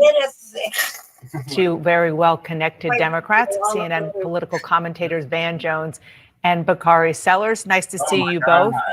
First and foremost, I'm sure you were able to listen to what President Biden just said, talking about all of the reasons why he believes he should be president again, but then at the end joking that he only looks 40 years old and that he's never been more optimistic if we stick together. Van, I'll start with you. Well, look, I mean, he's still in the race, and he's doing what he's supposed to do. I'm glad to see him out there. I'm glad he's doing interviews. I'm glad he's doing all those things. The challenge is that the numbers are not encouraging, and the party is no longer united. You already have 4 House Democrats who are saying step down. You're going to have more. You're going to have more. This week, unfortunately, you're going to have the split screen of the president having, NATO allies here and people in his own party looking at this math. As David Axelrod said, this time 4 years ago, Biden was up 10. He's down 6. We needed that debate to turn things around. It did turn things around in a negative direction. What is he saying so far that's false or wrong? And I only answer this question. I only asked this question because I'm trying to figure out what he's saying here that's MAGA. I'm trying to find out what he's saying here that's pro-Trump or pro-Republican. I haven't heard that yet, but we're going to get into social media responses next, and you're going to see how black Democrats have dragged this man as being an undercover Trumper, which he clearly isn't, right? He might be fake and phony, which I've gotten on him for being before, because Van Jones is a guy, he's the kind of guy who is whoever he needs to be when he needs to be it, to please whoever he needs to please. So he's very fake in that way. But that doesn't take away from this odd backlash that he's getting concerning being a parent Trumper now. And so I think that he's going to have to look in his heart. This is a party that loves him. I've never heard so many people say about a politician, I love this man. Not just I respect him, not just I admire him. I love Joe Biden. He is. I've never heard anybody say how much they love Joe Biden other than Van Jones. Van Jones can't stop telling us how much he loves Joe Biden. It's actually quite sickening, in my opinion. We needed that debate to turn things around. It did turn things around in a negative direction. And so I think that he's going to have to look in his heart. This is a party that loves him. I've never heard so many people say about a politician, I love this man. Not just I respect him, not just I admire him. I love Joe Biden. He is beloved in this party. And yet he may not be able to get us across the finish line. And I think people are hoping that he will recognize we're running Kamala Harris for president right now. That's who we're running. Nobody believes Joe Biden can be president in 4 years. And so we're in the worst possible world because she can't defend herself. She has to defend him. We can't defend her. We have to defend him.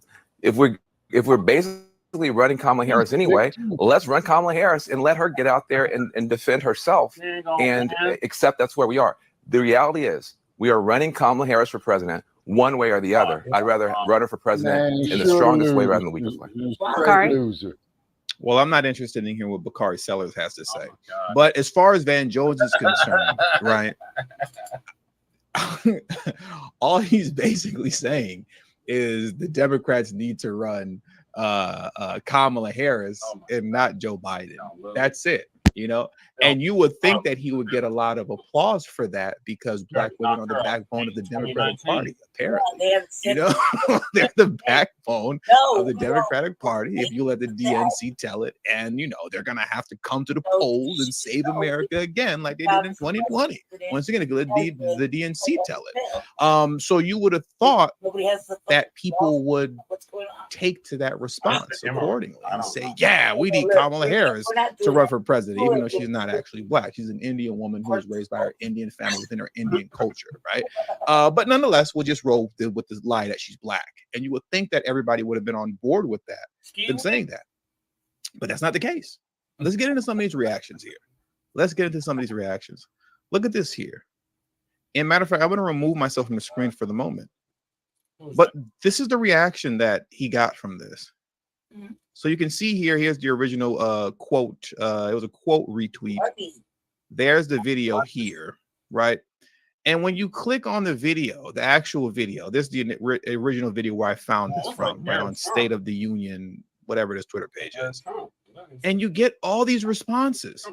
Van Jones, we know where you really stand. And for those of you who don't know, if I remember correctly, this is Donald Trump's son. Yeah, that's Eric. Eric Trump. I believe his name is Eric Trump. So he's saying, Van Jones, we know where you really stand. How you get that from a guy who said he just wants Kamala Harris to run is beyond me, right? But you're Black and you're stepping out of line with the DNC, so that automatically makes you MAGA. Close your mouth and just go vote blue and shut up. You have here, it says, isn't it funny how when Trump acted disgusting, Van Jones defended Trump as having a granddaddy moment? Democrats need to understand Van Jones' history with MAGA and Kushner.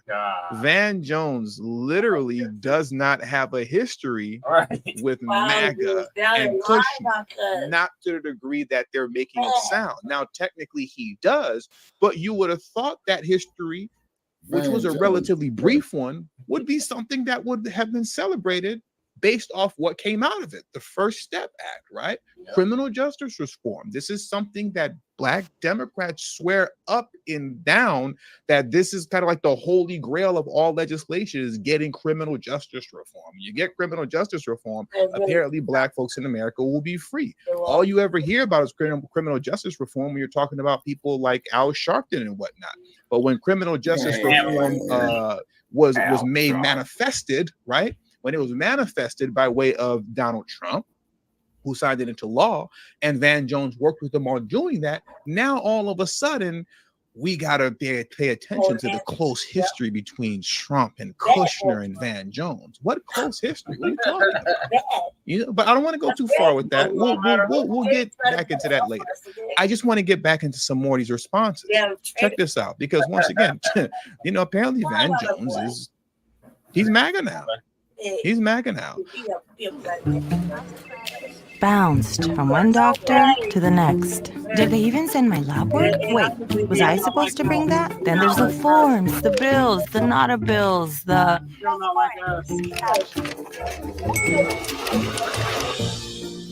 Healthcare can get a whole lot easier when your medical records, care, and coverage are in one place. At Kaiser Permanente, all of us work together. LOL, Van Jones is another Tim Scott. Now, Van Jones is Tim Scott. With Rich White died, I think what they're trying to say, what rich white daddy, right? That's what they're trying to say. So LOL, Van Jones is another Tim Scott. What rich white daddy is going to write him a check to be their black friend? I mean, dang, all that, which rich white daddy is going to write a check for Van Jones to be their black friend just because he said we should get Kamala Harris, or he said just because he said they should get Kamala Harris? You know, I'm not with all that, you know, but because he wanted Kamala Harris instead of Biden. Now he's looking for a white daddy to write him a check. That's crazy. These are other black folks talking to him like this because you don't go against the religion of the DNC. When you're black, voting Democrat is a religion. It just is, unfortunately. And folks are proving that online. They said that this man is looking for a daddy to write him a check. He wants Kamala Harris instead of Biden. That is insanity. Let's keep going. We got a couple more responses here. He said, does Van Jones even know any black people? So now Van Jones don't know black people because Van Jones is busy hanging out with Republicans? Since when has Van Jones ever been hanging out with Republicans? Look at this. Van Jones asking his friends if Biden should stay on the ticket. He literally is speaking with other Democrats discussing how they need to put Kamala Harris on the ticket. You know, but you got Van Jones up here. They got this photo of him up here, you know, with all his teeth showing. He's definitely cheesing with Kushner and his wife, Ivanka Trump, right? Obviously, Kushner, his father-in-law being Donald Trump. And, you know, you could take that for whatever it is looking at this picture, you know, but how in America, I don't know what it is. Once I can't stop harping on how much of a religion being Democrat is if you're black. How do you listen to a man who just stated multiple times, I love Joe Biden, I love Joe Biden, I love Joe Biden, but let's run Kamala Harris? And what you walk away saying is Van Jones is looking for a white daddy to write him a check to be their friend, and he's been hanging out with his Republican friends to figure out whether or not you should stay on a ticket. Where you get that from listening to that is beyond me, outside of the fact that voting blue is a religion. It's a religion. Let's keep going. Van Jones has no regrets about working with Trump. I want to get into this article now. That's what I want to do next. Remember when Sonny Hostin said Van Jones doesn't speak for black people? It's still true. He's not like us. Let's get into this article right here. Van Jones has no regrets about working with Trump. Well, why would he have regrets about working with Trump if it was for the betterment of the black community by way of criminal justice reform? Isn't that what everybody says black folks need so bad? Everything surrounding politics has to do with criminal justice reform and police reform. So why was it a negative thing when he was able to accomplish that with Donald Trump? If that's what you guys swear up and down is what we need is criminal justice reform and police reform, that just goes to show that these folks really don't believe the things that they're saying. And when they talk all that blackity black talk, that pro-black talk, like they care about the black community, it's cap, it's fake, they're lying, they're DNC first because voting blue is a religion. It's a religion for black folks. That's why when you accomplish something allegedly and apparently for black folks, but you accomplish it with Trump, Now it's a negative. Now all of a sudden, these are your MAGA buddies. Now all of a sudden, your big homie is Kushner. That doesn't make any logical sense for a man who did what honestly we should all be doing if you're serious about moving any type of policy forward and you're in position to do so. You work with whoever's in office to get whatever you're trying to do done. But he's now having that thrown in his face. Once again, I'm going to say this one last time, then we'll get into this article.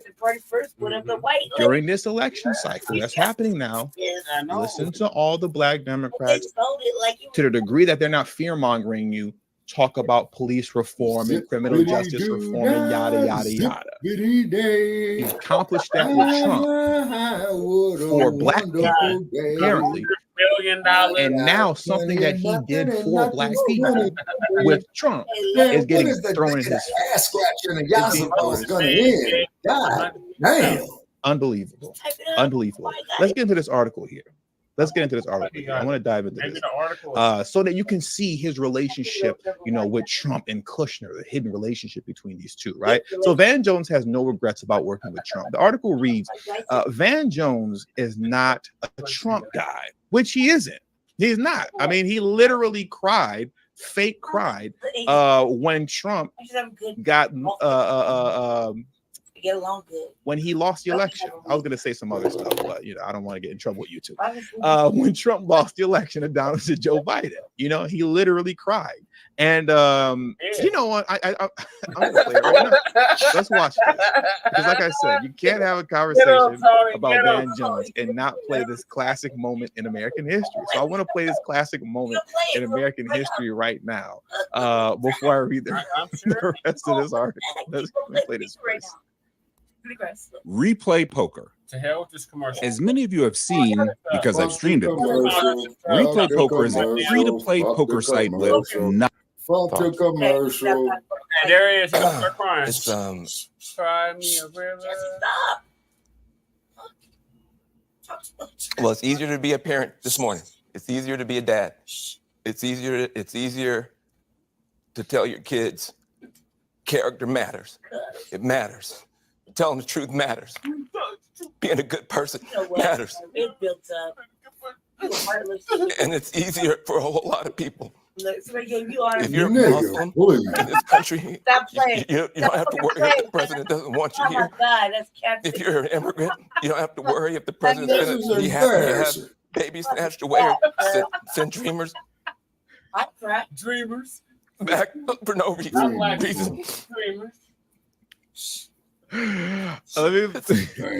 make I gotta make a full screen. So you gotta see when the lip was quivering. It was like, and I made the screen small. Let me make it back larger again. Look at my man's face. Them fake tears was flowing.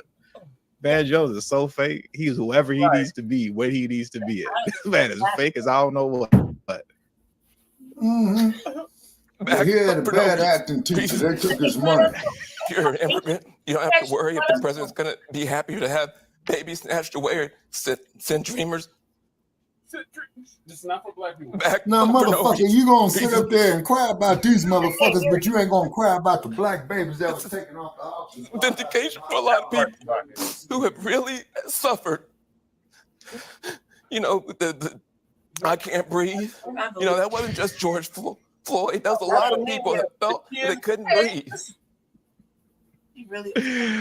Oh man, that is a classic moment in American history. You cannot have a conversation about Van Jones and not play that clip. So I had to do it one time. Look at his face.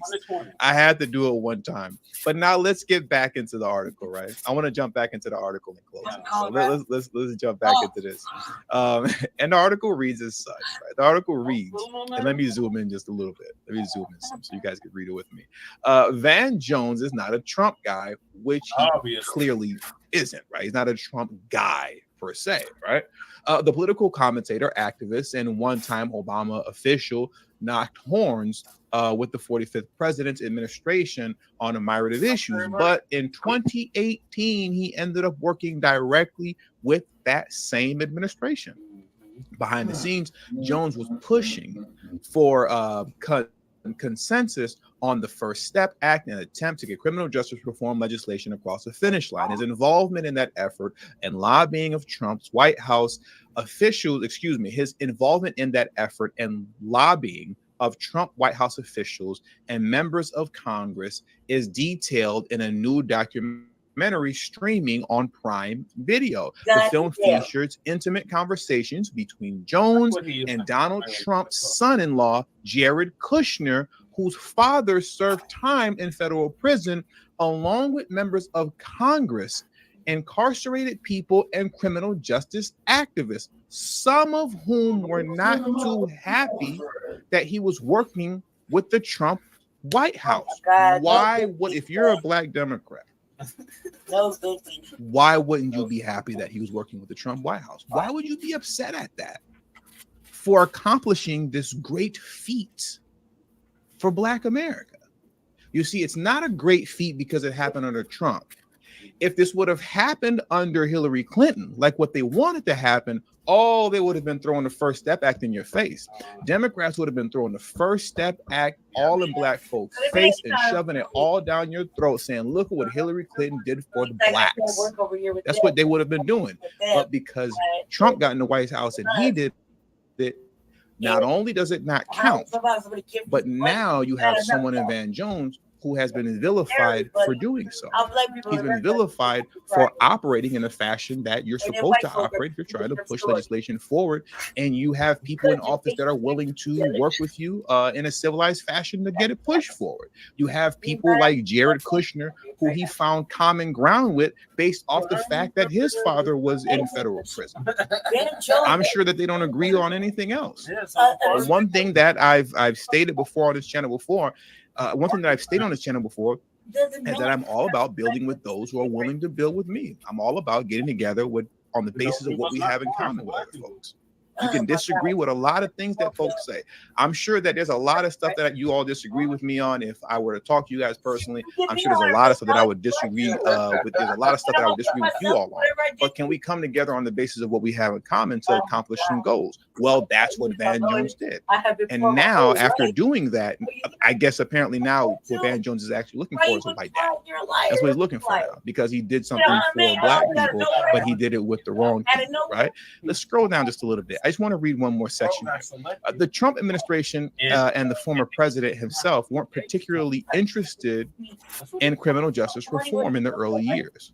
What influenced your decision to pursue this issue under the conditions at the time? That's the question that he was asked, and he gave some couple of responses. But coming back to the Jared Kushner point, right, which is important as it pertains to, accomplishing goals, getting legislation passed, and coming together on the basis of what you have in common with certain folks, rather than using the stuff that you don't have in common with them as a means to just push them away and never get anything done. He stated this: number two, Jared Kushner's father had gone to federal prison. So there was someone at the very, very top of the administration that had a personal experience with how dumb and destructive the federal prison system is. And with that, he used those connections that were in place, the areas where he was able to bond with folks that he would otherwise always disagree with them on other things.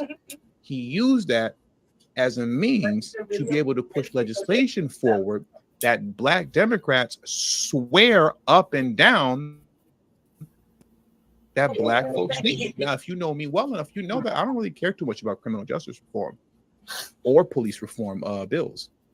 I really don't. If you've been subscribed to my channel for some years, you'll know that I don't really care about that kind of stuff, because that stuff doesn't do anything to close the racial wealth gap.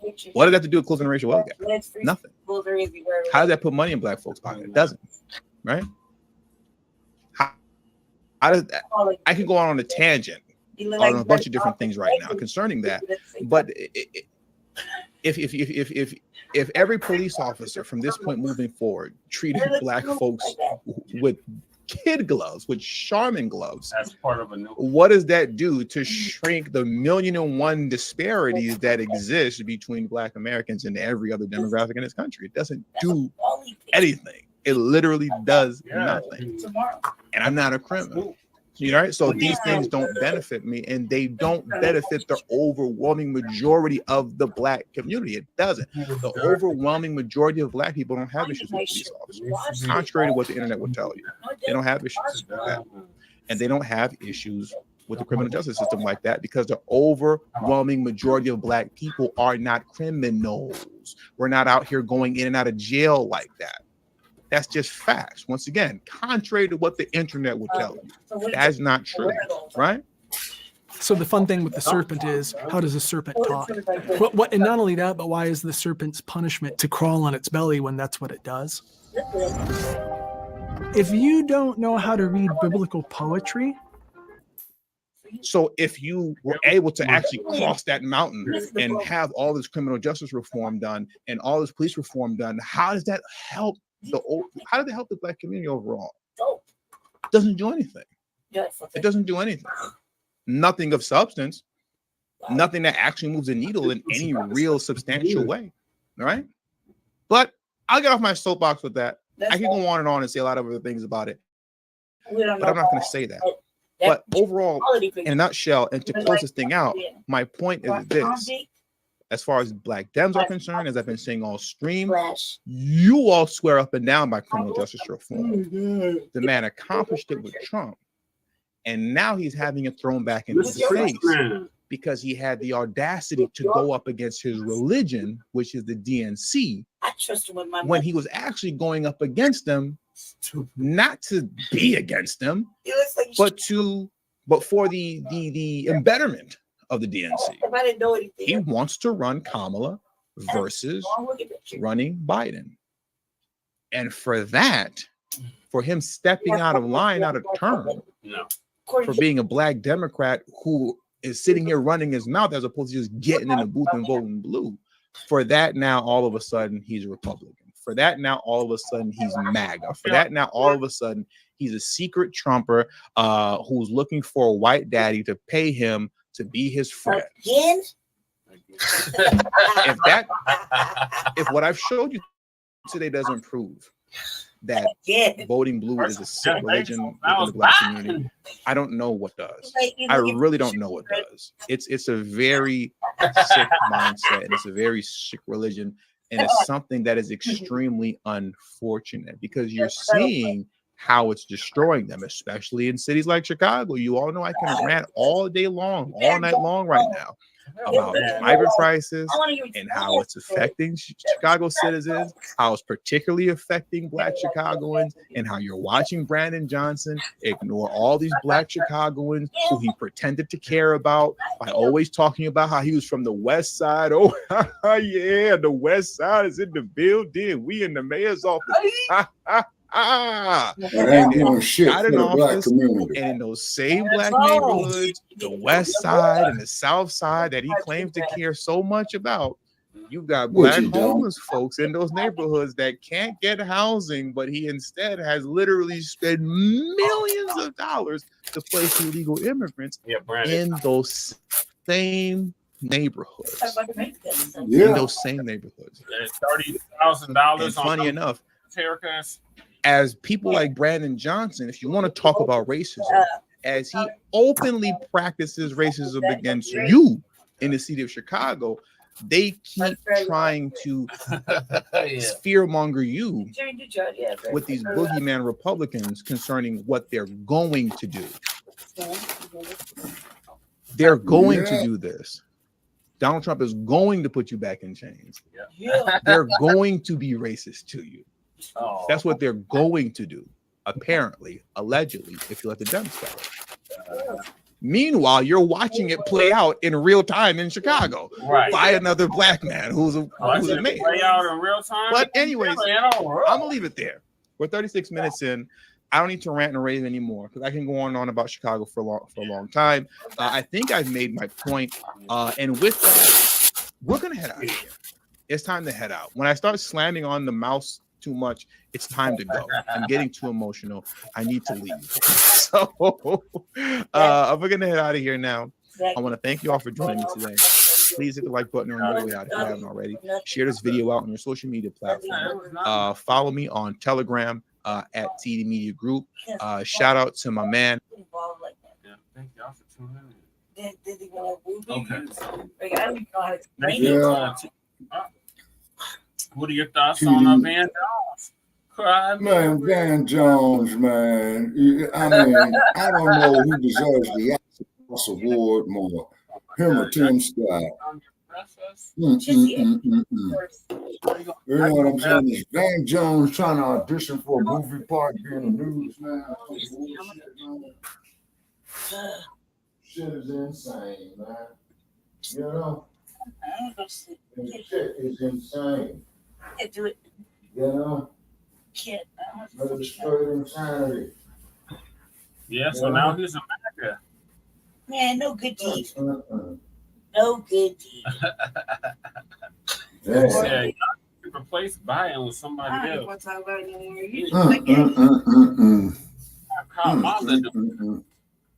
But didn't he just turn around? Hold on a second. But didn't this motherfucker say, man, that he loved Biden and all this old shit? Then he's sitting up there crying because of Trump. I tell you, man, the Biden. Zippity.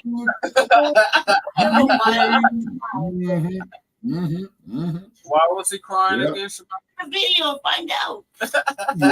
Yeah, he was crying. This is sad. And the motherfucker gonna sit up there and cry about that bullshit, and then on skin and grin on shit he should be crying about. That's the part that gets me, man. Oh God. You got the tap shoes on. Oh, by the way, did you get the story or the video on Leo Terrell, man? Play that. God, you gotta send it to me. You already did. Where? To the stream yard. Oh. Put it together, cuz. Yeah, man, because I got to see this bullshit, man. You know what I'm saying? Where'd you send it to, Schmucker? Okay, I sent it to. Yeah, I sent you the link to the YouTube video. I think I sent it to you in Messenger on Facebook. Okay, that makes sense. Okay, now you gotta go look for it. In the meantime, let's play a video. But in the meantime, Lady Che, is what it is, Black family. Huh? Yeah, I don't see it. You don't see it?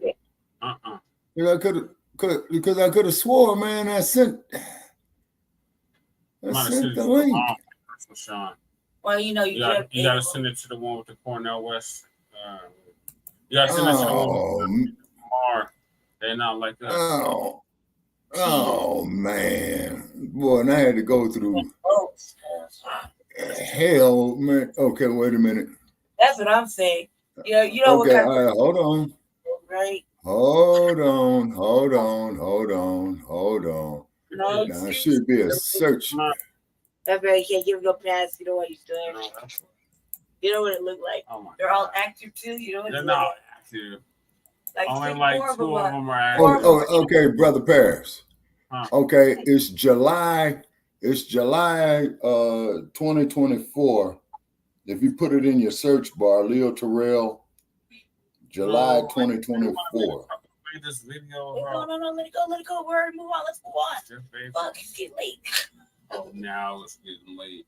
We stayed up until sunrise. Family. I was supposed to go on a fast. Seen the sunrise yesterday. I'm supposed to go on a fast. And I'm really sick. And it's already starting, the fast is already starting out bad. And Jen, I was like, starting to get like hangry. Because Jesse was, you don't know what to get. She did eat. They had me on a protest meeting today. And she ate during the protest I did not. What did I eat? The mac and cheese. What? It was broccoli. Yeah, that was good. I was going to hold them up.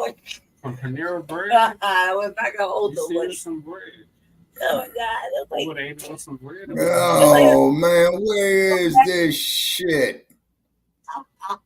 I don't see it. You got to see it. Yeah, okay, yeah. What I'm doing, Brother Paris, I'm looking for it again. Okay. Yeah, that's what I'm frustrated about. Yeah, moving right along in the meantime. Okay.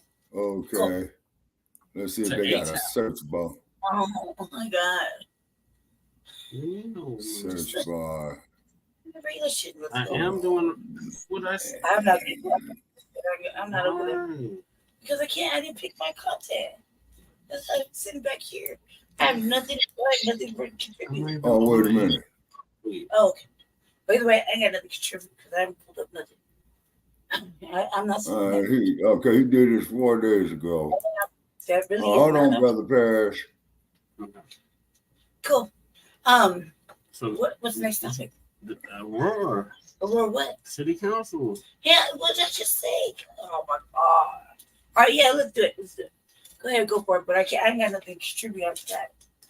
Because I don't have no articles or nothing to pull up. I'm not at the computer. Not at all. I'm all the way the fuck back here. I can pull them up. I don't have nothing to look for. No, I got to do my own research. Can't just tell you where to go. I have to do my own research. I haven't sat at the computer all day to put together anything. You just threw me under the bus like you did at the thing. Shabaka, Jazzy woke me up to talk about this other shit where they're going to talk about in Aurora right now. And I was like, what? Because I live here, you know, but I wanted to talk shit about them, but I'm like, what am I doing really? You are a constituent. No, you I'm are not. Voicing your frustration with APD. No, I'm not. I've always talked about these cloud chasers, you know. Amazing starts at CSL Plasma. Donate plasma today and receive $100. I was like, I don't know what to forget about. And then tomorrow it's like an action day, like 4 fucking days of protesting. And I thought I was gonna go to it because I only got to speak for like 3 minutes, and then it wasn't enough. But then I thought about it. It was like I'm just like one of them. That's how it's gonna look because they don't see me. I do all my shit talking and protesting at home because I've been sick. So when they finally see me, what that really gonna look like? Because it already upsets them. And then I would be on my Dr. Khalid Muhammad shit. You know what I mean? So it's like, what does it really look like? It looks like you are getting involved in your community. What? You live in Aurora. No, and then too, I want to divest from Aurora mentally because I'm in my purse. I'm in my emotional bag, right? Like fuck Aurora. I channel the police be profiling, like sweating black people for hours at the bus stop. Yep. All night long. They profiled me all night the other day. Yep, on Havana conference. And I'm like, cuz you gotta stop doing that. But you know, like Okay, Jesse. Yes, sir. Okay, what okay. Paris Rashawn. They're not give us licensed. content first. Okay. Context first. I'm trying. So the next topic is Aurora City Council. Yeah, before that though, you need context. Okay. Like case. Because I don't did that's another thing. I didn't know what the fuck. I mean I did kind of. Okay, did you get it? Let me check Shabaka. I just dropped the mouse. I haven't been following it like that, you know what I mean? I'm more upset about I'm more upset about other things. So I mean I skimmed it and I'm like whatever, you know what I mean? So you gotta give people context. You've already given them context. This is like Not the me. second or third time we covered this. So back in on the Front Line Blacc News. Where was I? Probably sleep. City Council meeting tonight, Justice for Kilyn Lewis. So one of my friends I went to school with, Kyle Lewis, his brother was killed by Aurora PD SWAT back in May. And the family wants justice. Well, they said they want justice. Man, the black mayors ain't shit in California. I don't know. Motherfucker, look at the LAPD. There's your goddamn damages right there. Man, I can't stand this son of a bitch. May, right? Since May. Yeah, there's something back in May. And they're getting active Okay, now. man, I tagged it to Paris LaShawn. I'm about to pass them now. What happened to the other shit who was active about? Tag me in it? I just need the link. Okay, let me see. Yeah. That's a throwback to slavery. police abuse. Are you reading the article or something? Yes. we can't get involved with you. It's all over the place. Go to sleep. I'm tired. I gotta get up early. Yeah, I got doctor appointments. So. I know the rule. I'm like, I'm pretty sure. I'm like, I don't know why you're so impatient. I'm tired. I'm hungry. He's hangry. I can't Eat some munchies. No, I can't be trusted. He'll probably smash You know, trust the shit out of us. Oh, you just do it and be like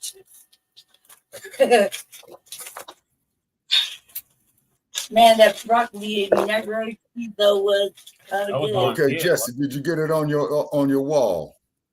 I gotta pull it up. Like I'm on Lady Chase computer. I'm not on mine.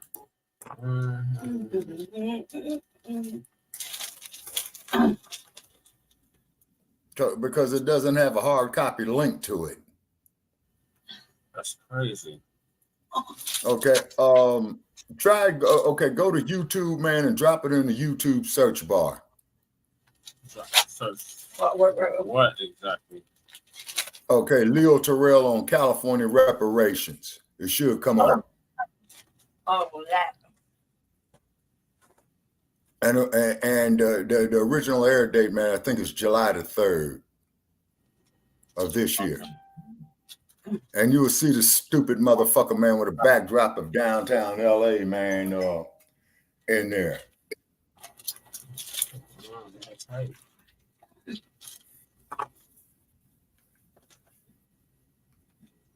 All right. So are you done with Cry Me a River, Van Jones? Oh, Man, that motherfucker's disgusting. I don't know who's more disgusting, Leo Terrell, Van Jones, or Tim Scott. You know what I'm saying? All call them motherfuckers there the Uncle Tom boys. Uncle Tom boys or the little buffoon rascals? No, I like buffoon rascals better. What in the hell? God damn it. What is it? Are they friends? Are they friends? No, they're not friends. What in the hell is that? They're from different parties. I guess when the cameras go off, they're friends. Yeah, what the hell did he send you to? No, he didn't send me nothing. I'm trying to pull this up. Oh. Okay, it should be up on your wall. We're pulling it up.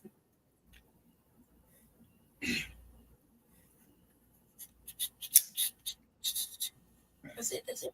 No, that's not it. I just felt it. Just use the bottom arrow. No, it's not. Oh, no. No, I mean, but the sorry stuff. What are you doing for? Wait a minute, Brother Che. Oh, it's from 2 weeks Yeah. ago. Hold on, Brother Che. Wait a minute. I already found it. You found it? Yeah. Uh-huh. It's from 2 weeks ago. Yeah, it's up on my wall 3 minutes ago. It's from 2 weeks. And it's got a hashtag of Fox News 4 minutes ago. And 37 minutes ago, I put it up here on my wall. It says, "Listen to this fool."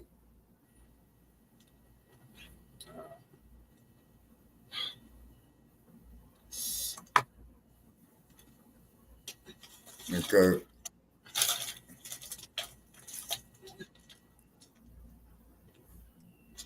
Oh, good. I don't know where is that? It's like it's sweet. I don't know what you're doing. Why are we doing it?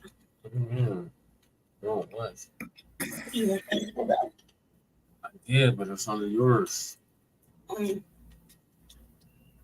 But you got it's on the same streamer page. No, it's not. It's a different window. I know, but it's in the same alignment. See, you're right next to each other. This is another window. I think you're working harder, not smarter. No, I don't want them just fine. Okay, so here's the video. This is some good stuff. That's very. Okay, you found it. Yeah. He's always up quick. Stash the bowl. Quick, open the window. Just gonna smell it. Stupid ass ad. Okay. Wait, are you two? Fuck that ad. Fuck that. Let them old motherfuckers go shit and piss on themselves. I ain't interested in that bullshit. Seriously? You're hiding great grains? That. Okay, rebels. A trio of wholesome ingredients in every box. Tastes naughty. Smart. No, smart. Great grains. What did say his parents into? Oh, what you did. Well, despite California running at least a that's it. $47 billion budget deficit and the nation's highest unemployment rate of at least 5.3%, Governor Gavin Newsom and Democrat leaders announced Saturday that they're going to set aside $12 million in the budget to help the state implement a series of reparations-related bills that lawmakers hope will pass a little later this year. Does it make any sense? And the Sacramento Bee is the major publication. Attorney, and I believe that's sack of shit. Not wrong. You're a resident still of California, isn't that right, Leo? Yes, for real. Just until this year, until this election, then I gotta leave because it's crazy here, David. Well, what about this reparations deal? I mean, it's going into debt up to its eyeballs now because of Gavin Newsom's spending and everything else he's doing, driving businesses out. Does it make sense for a reparations bill now? No, we're $47 billion in the hole, and they set aside $12 million, David, for the Black Legislative Caucus. Why? So they can keep talking about reparations. I want to be very clear to the Fox viewers. California will never issue reparations to Black Americans. Why? We don't deserve it. California was never a slave state. David, no, motherfucker, but you had slaves that were brought there to mine that goddamn gold in the motherfucking murdering ass police, you son of a bitch. Exactly, like Biddy Mason. Why is this not talked about? Exactly. It's being talked about. No, why haven't we seen it anywhere else? I've seen it anywhere else. No, that's Los Angeles there in the background.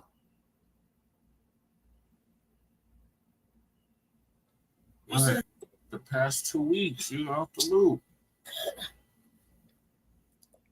Carry on. Carry on. Carry on. Let's see what happens to your Black vacation. Reparation. They talk about inflation and the economy and high gas prices. This is talking points to keep the Democrats talking about this so Black can remain with the Democrat Party. It will not work. Well, and by the way, 12 million is a pittance. The estimates of if it ever did get through some legislator at some point, this could cost up to $800 billion. That's how much money. As well as it should, motherfucker. On anything that the state could afford, right?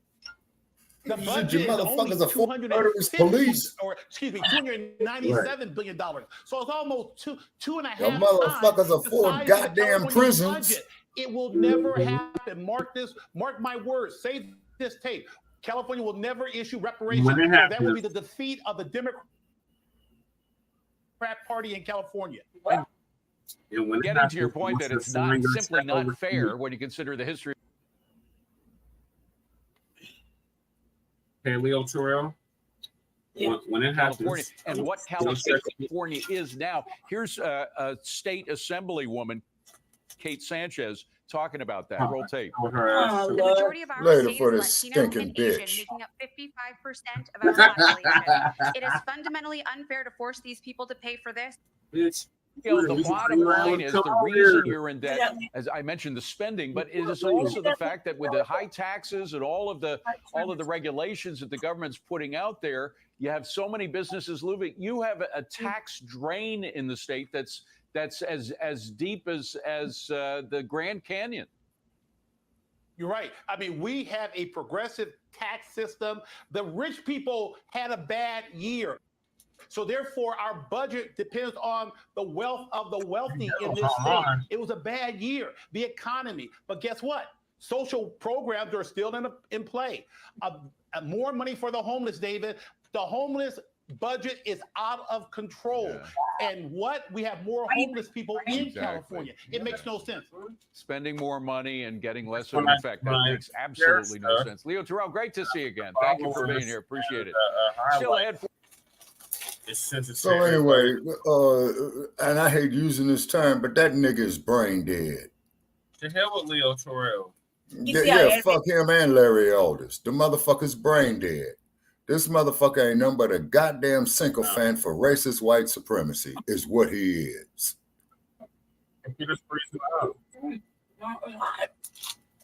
And then, not to mention, hold it. Then not to mention the derogatory films of black people that Hollywood made, particularly with that racist son of a bitch by the name of D.W. Griffith. Oh my God. To hell with him. Yeah, the same one that Griffith Parker's named Birth after. of a Yeah, Nation. that sack of shit. Yeah, Birth of a Nation. Over him. Yeah, exactly. Watch this.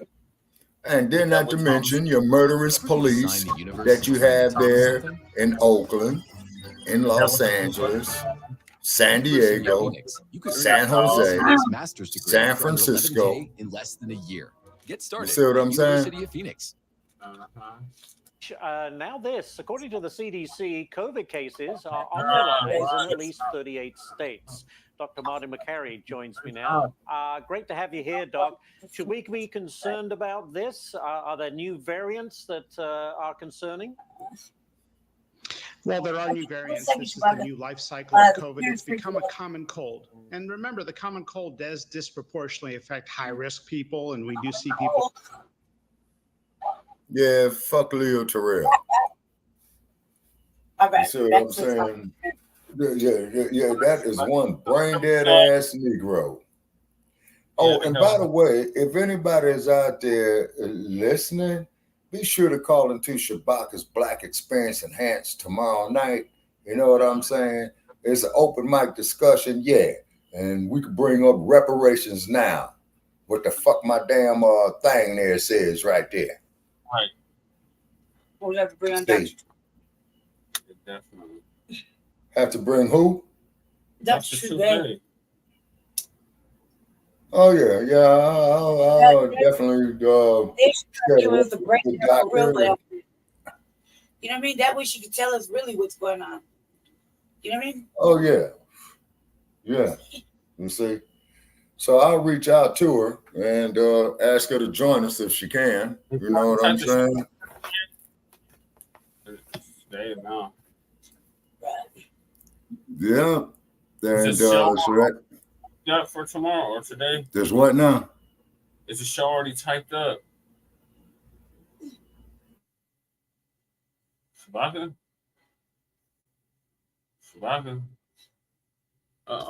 They lost Shabaka. Oh, you got mute or something. Give me right back. It's not mute. It's the computer. It's here. Shabaka. He'll be right back. Yeah, he's still here. I touched something. Okay, so before I was really interrupted, city council meeting tonight or last night now for Kilyn Lewis. I already described the scenario. His brother was killed while his hands were up. He had a cell phone in one hand and nothing in his other hand. And the APD SWAT shot and killed him outside of his home in Aurora, Colorado. And family wants justice. So they took over the city council meetings. I just don't get it. It's just second four and months third. ago. No, it's not. This not 4 months ago. in May. That was 2 months ago. That's too long for the time. It's 2 months. We had It'll to be be 2 months on the 19th. And they've been doing actions in city council for the past month. They've been doing the action at Aurora City Council every week. So this week, they had an action this week, and they have actions for every day this week. Man, but nothing for the little girls. So Lady Chase gonna cover the little girls on the RBA, so make sure you have some chance. Right. I'm covering one with this one. I got my little babies that I like to. I be all upset about. You know what I mean? Because black women, black girls, and pretty much anybody black, really, black men, black boys, the whole black people. Period. Are getting What taken off in a happened? major way. Oh no. I did a little essay. What happened?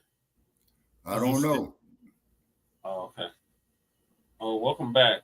So we're on to the next topic, and that is justice for Kilyn Lewis. The Aurora City Council had action today, or there was an action at the Aurora City Council today. The family of Kilyn Lewis, who was killed unjustly and wrongfully by APD, Aurora's finest. Wants justice for their son. Of course they do. As well as they should get justice for their son. And their father. And their grandson. So, shout out to DJ K. The Party. Yeah. And Mexican Lawn Care for live streaming this council meeting earlier. And maybe she has spoke. So, do you want what parts of this do you want me to play with? Well, because there's an article read that they shut the black people out. Everybody who spoke on this, they shut them out, so you couldn't hear it. You couldn't hear their audio, meaning they might not play mine because we were out. I jumped on a stream. I actually called in, but TJK right was in there. Yes. Was streaming it, and Justin was in the chat of that. I was in the other room. I was on the phone. I called in. I know everybody could hear me. I wasn't watching it, so when I got back, I kind of reviewed it, and I was like, I was talking shit and only about the motherfuckers. They had the action. Yeah. Because when I seen it, to me, it's brand new information because I've seen like 3 days of this, of these 3 people, and I was kind of disgusted by the way it's like performative. It's like showboating, like cloud chasing, I guess. Yeah. For me, that's what I would say. And like performative black theater, you know? Yeah.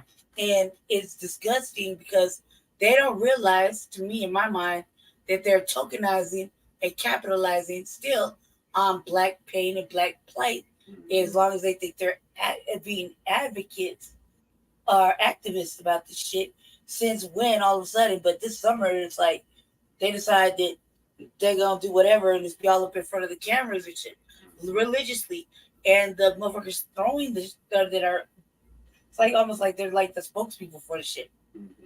I didn't like that because they come from the free think zone. Yeah, So yeah. to me, those motherfuckers are just acting. They're just doing the most. They're acting, and that's how I feel because that's what it has in my own eyes.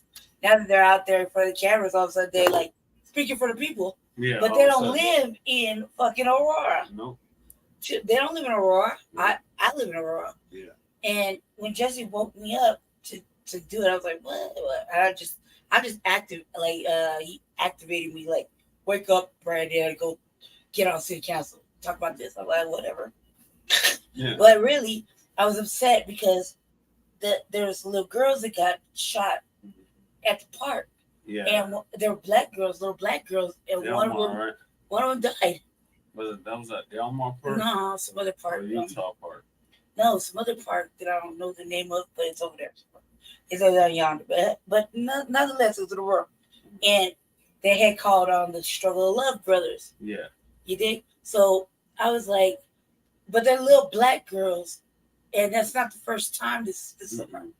You know what I mean? But there's one particular little black girl case I was following because the police were doing shit, and the family said they were going to look for her, and they found her behind a dumpster. And there was another little black boy around the same age that had killed her, allegedly. So, you know, that right there was kind of like they didn't find her for a while. You see what I'm saying? And it was really sad. So I mean, it took months to find that little boy or whatever. They allegedly did it, but there's a lot of little shit going on, and then all weekend, especially 4th of July weekend in Chicago. Well, pretty much if I round it all out, let's say like 300 fucking shootings, and 200 of them were in, or 100 of them was in Chicago, right? And most of the motherfuckers in Chicago, if I had to put money on it, I would go say at least damn near 60% of it was black. Yeah. And the most people that were getting shot was little girls and women, little boys, baby children, and women. You know what I mean? And, you know, just in their house or out in the street, just getting shot. And what bothered me was it was women, black girls. Yeah, that's the everyday You know what I mean? But for real, like during that whole fucking 4th of July weekend. Every holiday, there's But always this mass weekend shootings in Chicago, it was like so serious. I mean, it's like that everywhere, but it was just like a trend. Every holiday. I know, but it was like a trend. Just listen, it felt like to me, in my fucking opinion, it felt like these motherfuckers have been acting. They just really take it off black women and girls and little baby boys. Just take them off the map. Like, no, they're innocent bystanders. They got nothing to do with nothing, right? And they're like, oh well, there's no danger. When the little girls got shot, they're like, there's no danger to the community. Fuck you mean? 3 little girls got shot. 14 is a little girl. Yeah. You know what I mean? I'm a 40-year-old woman. 14-year-old, that's a little girl still. That's a little girl. Yeah. And so, okay, let's back to that. Little black girl got shot. And then nobody wants to talk about that. While they're doing all these actions and shit, I have felt like compelled to bring it up. Because, I was a little mixed girl. And that shit hurts my soul. Yeah. Like, intentionally, it hurts my soul. I can't deal with it. Right. I'll get really active but like black women, little black children, girls, little boys, whatever, that's like getting taken off the map before they even have a chance of life. You know what I mean? They're not doing bad things. We're already in a racist state. You know what I mean? So it's really fucking disturbing. But this shit really got me hyped up because these fuckers said they just wanted an apology. Yeah. You know what I mean? All this time. So what are all these actions for, right? That's what I was eating. I don't know why you did this. But you did this. That's Sharif. Hey, Sharif. When he does that, I'm like, oh, you turn it up, I'll turn it down. You know? Turn down for what? You just did it on purpose. Shout out to the viewers. Make sure to try to find that's their work council. Right. Chamber. So I'm gonna do my commentary after, but I actually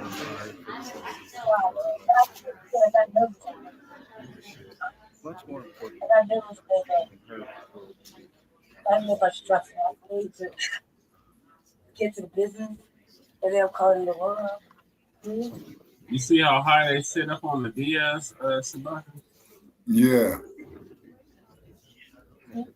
Yeah, and that's exactly how they act.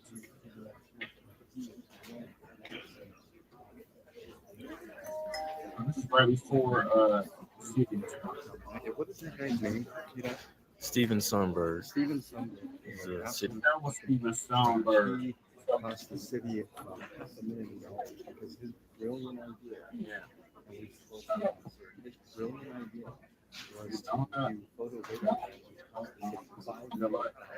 so this guy got this ripped off with Steven Sonberg. Long drive, give my shit look. He's a racist too. He is a racist.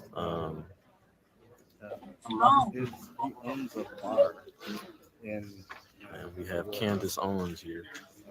He got Candace Owens on. Stephanie Hancock, Sabaka, that's what he's working. That's the one. There's 2 sections on the Aurora City Council, and not the one with the glasses. That's the one that we deserve reparations. We just need to work for it. I swear, Jason's a fucking coward. That's afraid. So DJ K got party is contact. There's the current mayor of Aurora, Mike Talk.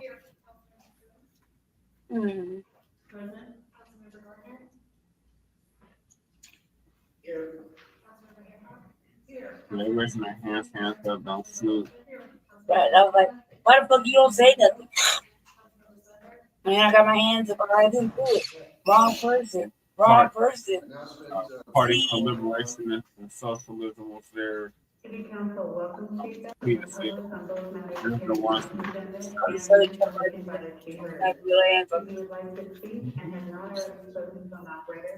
please press *3. For those watching on Channel 8, 695, 3475, and press *3 when connected. You and your account concerning you on to speak to an operator and be able to continue a piece of the meeting. When the operator comes on the line, please be ready to give them your name. They're doing a direct nonviolent action. So Monday. As a reminder, council does not allow comments about any items on the agenda during public invited speakers. Each speaker is allowed 3 minutes. You had Jason. 1 hour in total. Could have told me about that, though. You was de la ciudad de Aurora da la bienvenida a la opinión de sus habitantes y otros vecinos en asuntos comparecientes en la agenda y la invitación a la audiencia. Esta sesión tiene disponible interpretación en español. Por favor, háganos saber si usted necesita ese servicio. Recuerde que el consejo no permite comentarios de la audiencia mientras se dirigen a su día. Por favor, confirme su turno y espere a la invitación para comentarios públicos. Gracias. Ambulance chase it. O Lord our God and our Father, we continue to come and we come to you and we ask that you would look upon this particular gathering tonight to keep us safe and guide us in our decisions. Yeah, what's the mic talking? Anything that you have to say. That's that crack in the middle. That's the mayor. Give the city council and citizens the wisdom, direction. I knew they were praying for it. Sorry for the pixels, guys. I don't have the next him on the left. It's Francois Bourgeois. I'm doing okay. Francois. And she had the audacity to wear a Blue Lives Murder t-shirt back in 2020. Blue Lives. Blue Lives Murder. Oh. What did it say? Oh. It said murder. Oh. It said murder on the shirt. What shirt? The shirt she was wearing. You said Blue Lines Murder or Matter? Blue Lives Murder. The t-shirt actually said that. No, it's the percentage. Oh. Why would you say it like that? Because that's what that flag represents. Police headquarters. In the chat, please. Blue Lives Matter flag attire. I'm telling you. All black content creators are considered wrong with the grand load of body camera. Now we're just our next bit. So what parts of this gonna play? You won't go to everybody's waving their shit till go to mine because they'll talk about nothing until they get to my part. Right? Everybody waves up. Everybody waves their chance. So you gotta go to mine. That's for the governor's time. Yeah. Okay, so general comment, I don't know what's happening. And then everybody's waving their conversation time. Yeah, the governor's time. Yeah. And then it goes to phone. Oh, this photo went on. We voted for you. If we gave you an hour to sign up and been done, you probably wouldn't be the mayor. Your officer at night that was supposed to investigate my case, when I told him about me being attacked as a senior citizen, never got back with me. Never got back with me. You know what he told me? He says, "Oh, I no longer work in that department. What? Yes. Find someone else to do that." So me being attacked as a 60-year-old man in my house. Trying to resolve it, he becomes mad. Swollen. He tears up a car. So then I try and get some protection because I can't get it. Now I'm on probation for 7 years because I'm protecting me and my family. Yes. There's something wrong there. You guys need to look at this for real. I mean, this is no joke. These people are here more than all black, white, every color in here. But when it starts happening in your family, maybe they will take a little bit look at this. But to deny people 30 minutes to an hour to speak, sir. Yeah. Not right. And I'll give you the rest of my time to 8:11. It's not even that far. Maybe not. like 2 steps away, but too far. Like my eyes can't handle it. Okay, I'm a festival to lady chase. Yeah. So like, yeah, you go to follow it up. I'm going to ask that every. All right, here we go. No. Nope. Yeah.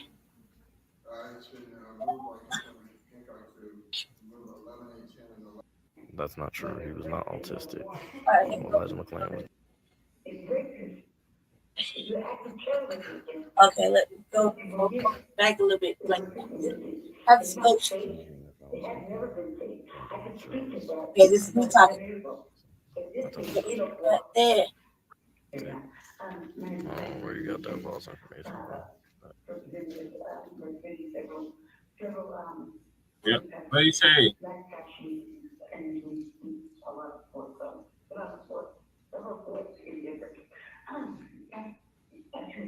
Don't want to build my time. I do want to say that, you know, my voice is going out. Yeah. That's what I stumbled on. That I was scared of my people away. Yeah. But I wanted to tell them that we're at war. You know, we're talking about this man, you know, I told him prayer won't go help. And what apology? He's yawning. He don't give a damn. Man, he does not care. Yawning.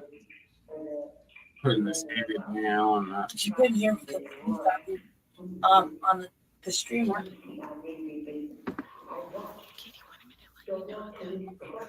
It's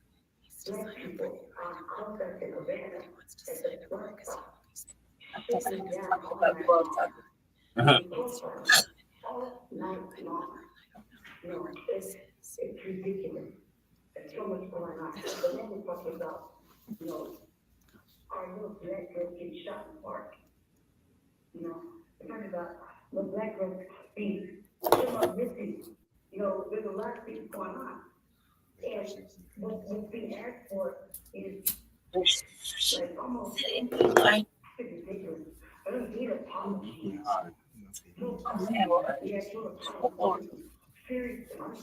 Yeah, so I'm going on a little bit for like 1 more minute. That's that. I couldn't really. You can't hear it from this second. I can. I tell him it's an act of terror with like both. I get them all uncovered, pull every shit around. It has never been safe.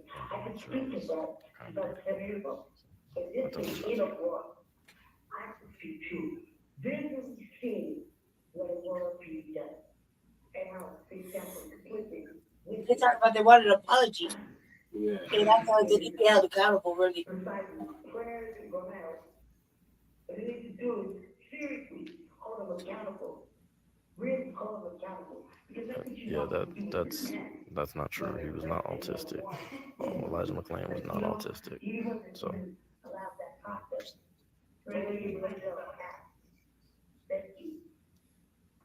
Well, that's enough, Brady. Shoot me off the thing, right? Now go forward. You gotta go forward to the start of the action. Okay, so now they have running for city council. Kay Anderson, and she stated to the action that she was this is what upset for the people, Kylan's mother, for safety public, and all the things she would do if she was made city councilwoman. Be silenced behind this raggedy ass projector. We will not be silenced.